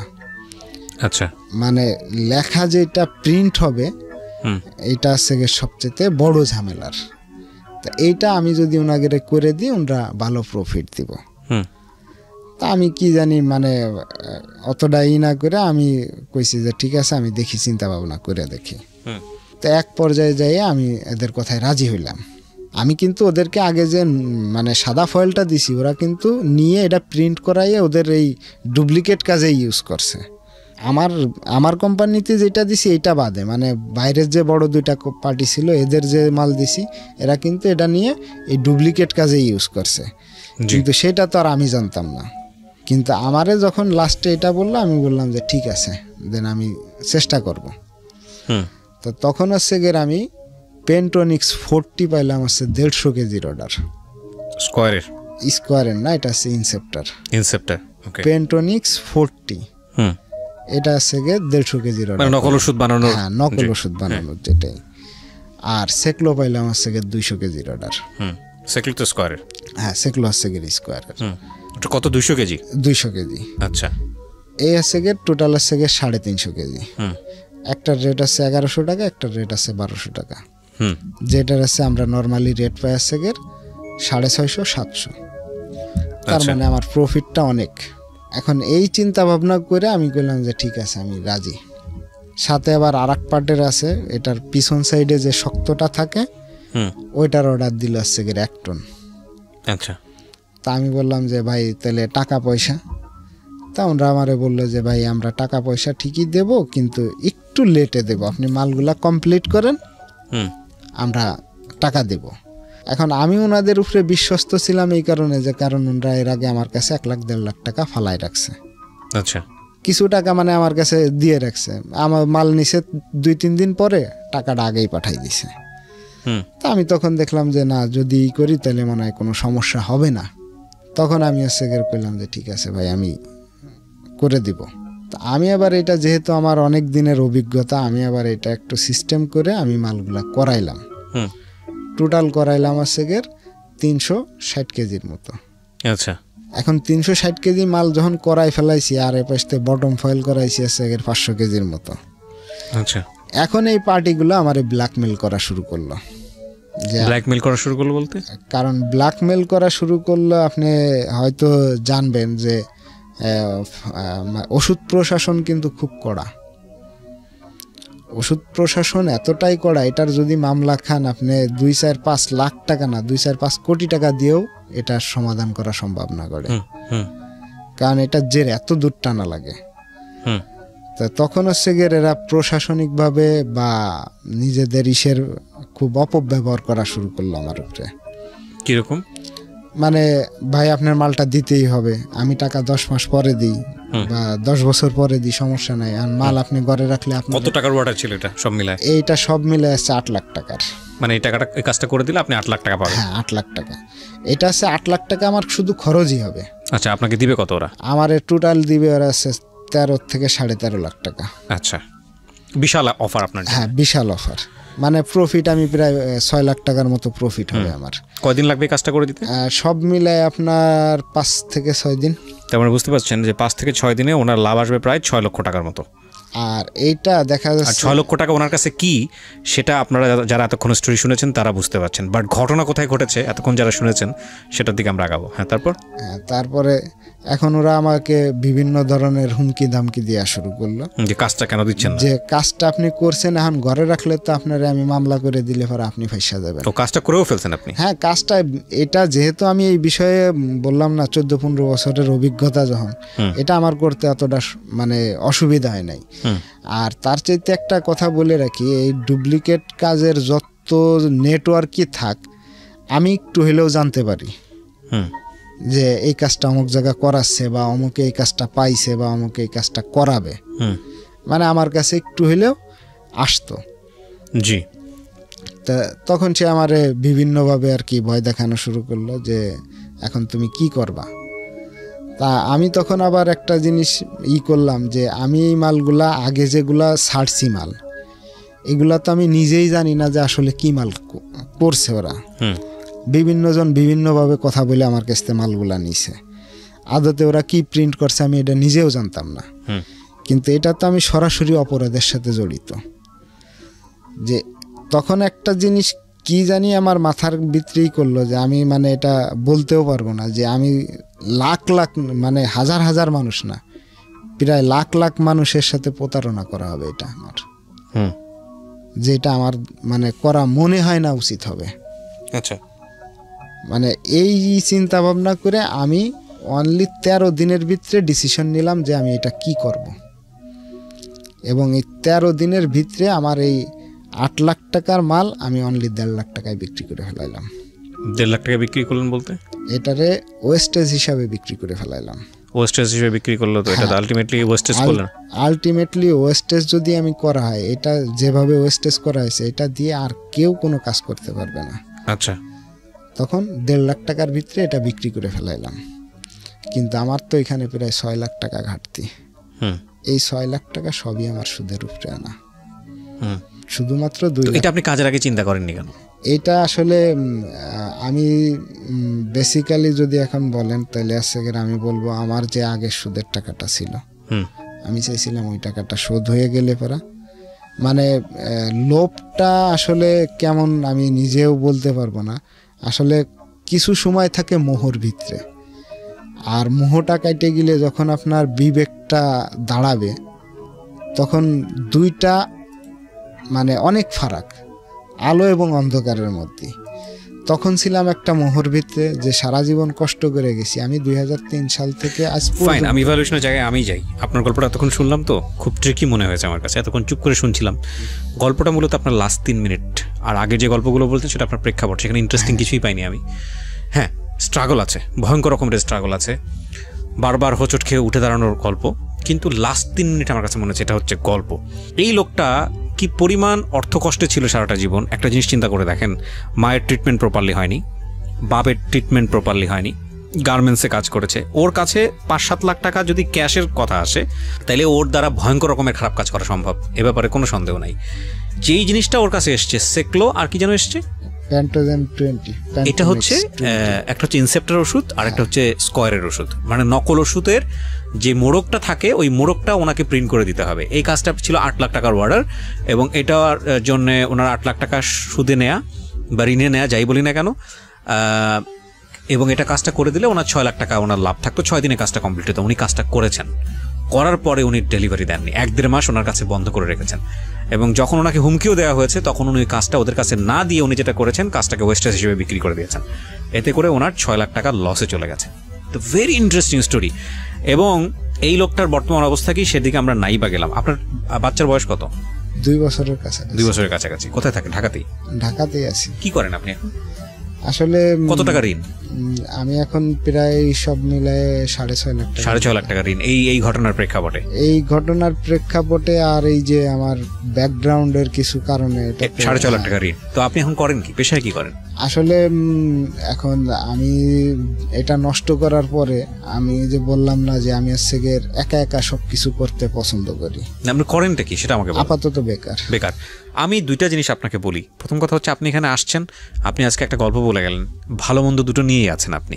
আমি এটা বিশ্বাস করি, আমি ইন্টারমিডিয়েটে পড়েছিলাম ডক্টর জ্যাকিল অ্যান্ড মিস্টার হাইড নামে দুটো ক্যারেক্টার একটা মানুষের মধ্যেই থাকে। একটা মানুষ দিনের বেলায় অনেক ভালো, ডক্টর জ্যাকিল, আরেকজন হচ্ছেন মিস্টার হাইড, যিনি রাতের বেলা বের হয়ে মানুষকে খুন করেন, মানুষের মাথা ফাটায় দেন। সো আমি বিশ্বাস করি একটা মানুষের মধ্যেই ভালো মন্দ দুটোই আছে। আপনি যেটা একটু আগে খুব সুন্দর করে বলছিলেন যে আলো আধারের খেলার মতো, খুবই চমৎকার উদাহরণ। আপনি শেষ পর্যন্ত খারাপ কাজটি করেন নাই, আপনি বেঁচে গেছেন। আপনি সৃষ্টিকর্তা বিশ্বাস করেন, আল্লাহ বিশ্বাস করেন?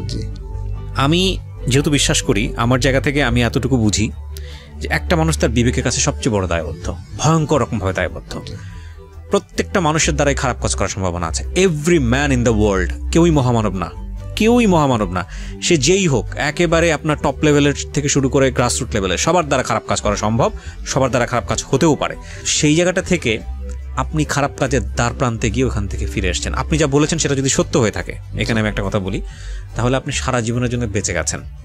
কারণ আপনি যে ওষুধগুলোর মোড়ক তৈরি করে দিতেন, এতগুলো মানুষের অপকার হতো, এখানে লক্ষ লক্ষ মানুষের অপকার হতো, এবং এই লক্ষ লক্ষ মানুষের মধ্যে কেউ হয়তো এই ভুল ওষুধটা খেয়ে হয়তো মারাও যেতে পারতো, সেটা দায় হতো আপনার কাছে এসে পড়তো। তো আপনি সারা জীবনে যে বললেন যে আপনি নিজের মধ্যে রাখেন, কষ্টটা নিজের মধ্যে রাখেন ভয়ঙ্কর রকমভাবে, এবং সেটা আপনি ছোটবেলা থেকে দেখেছেন। এই যে কষ্টটা হতো আপনার মধ্যে, এইটা তো ভয়ঙ্কর রকম, ওটার চাইতে এটা 10 গুণ 100 গুণ বেশি কষ্ট। এটা থেকে আপনি নিজেকে কখনোই ক্ষমা করতে পারতেন না। 6.5 লাখ টাকা একটা মানুষের জীবনে খুব বেশি টাকা না। আল্লাহ আপনাকে হয়তো এমনভাবে দেবেন, এমনভাবে সাহায্য করবেন এই একটা ভালো কাজের কারণে, যে আপনি আজকে হয়তো ভয়ঙ্কর রকম বাজে একটা সিচুয়েশনের মধ্যে আছেন, বেকার আছেন। আল্লাহ হয়তো আপনাকে এত বেশি ধনাঢ্যমান করবেন, তাওয়াক্কালতু আলাল্লাহ, যে একটা সময় মনে হবে যে আপনার জীবনের সবচেয়ে ভালো কাজটাই ছিল এটা, যে আপনি অন্তত এই লক্ষ লক্ষ মানুষকে নকল ওষুধের যে ওরা হয়তো দিবে, অন্য কোনোভাবে দিবে, কিন্তু আপনি সেটার পার্ট হননি। তো আমি শুধু একটা কথাই বলতে চাই, আজকের এই জীবন গল্পটা খুব ট্রিকি একটা গল্প। আমি প্রথম থেকে শুনছিলাম, সামহাও আমার কাছে খুব বোরিং লাগছিল, কিন্তু আমি জীবন গল্পটা চোখের সামনে দেখতে পেয়েছি। একটা ছেলের ভয়ঙ্কর রকমের স্ট্রাগল করা, কিছু মেন্টাল ডিসঅর্ডার আমি বলবো, বা ঠিক ডিসঅর্ডার না, ওর আসলে শেয়ার করার মতো কোনো ব্যাপার স্যাপার ছিল না। 2000 টাকা নিয়ে মাকে বাঁচানোর জন্য যুদ্ধ, লক্ষ লক্ষ টাকা মাথার উপরে ঋণ, তারপরও সে শেষ পর্যন্ত খারাপ কাজটা করেন।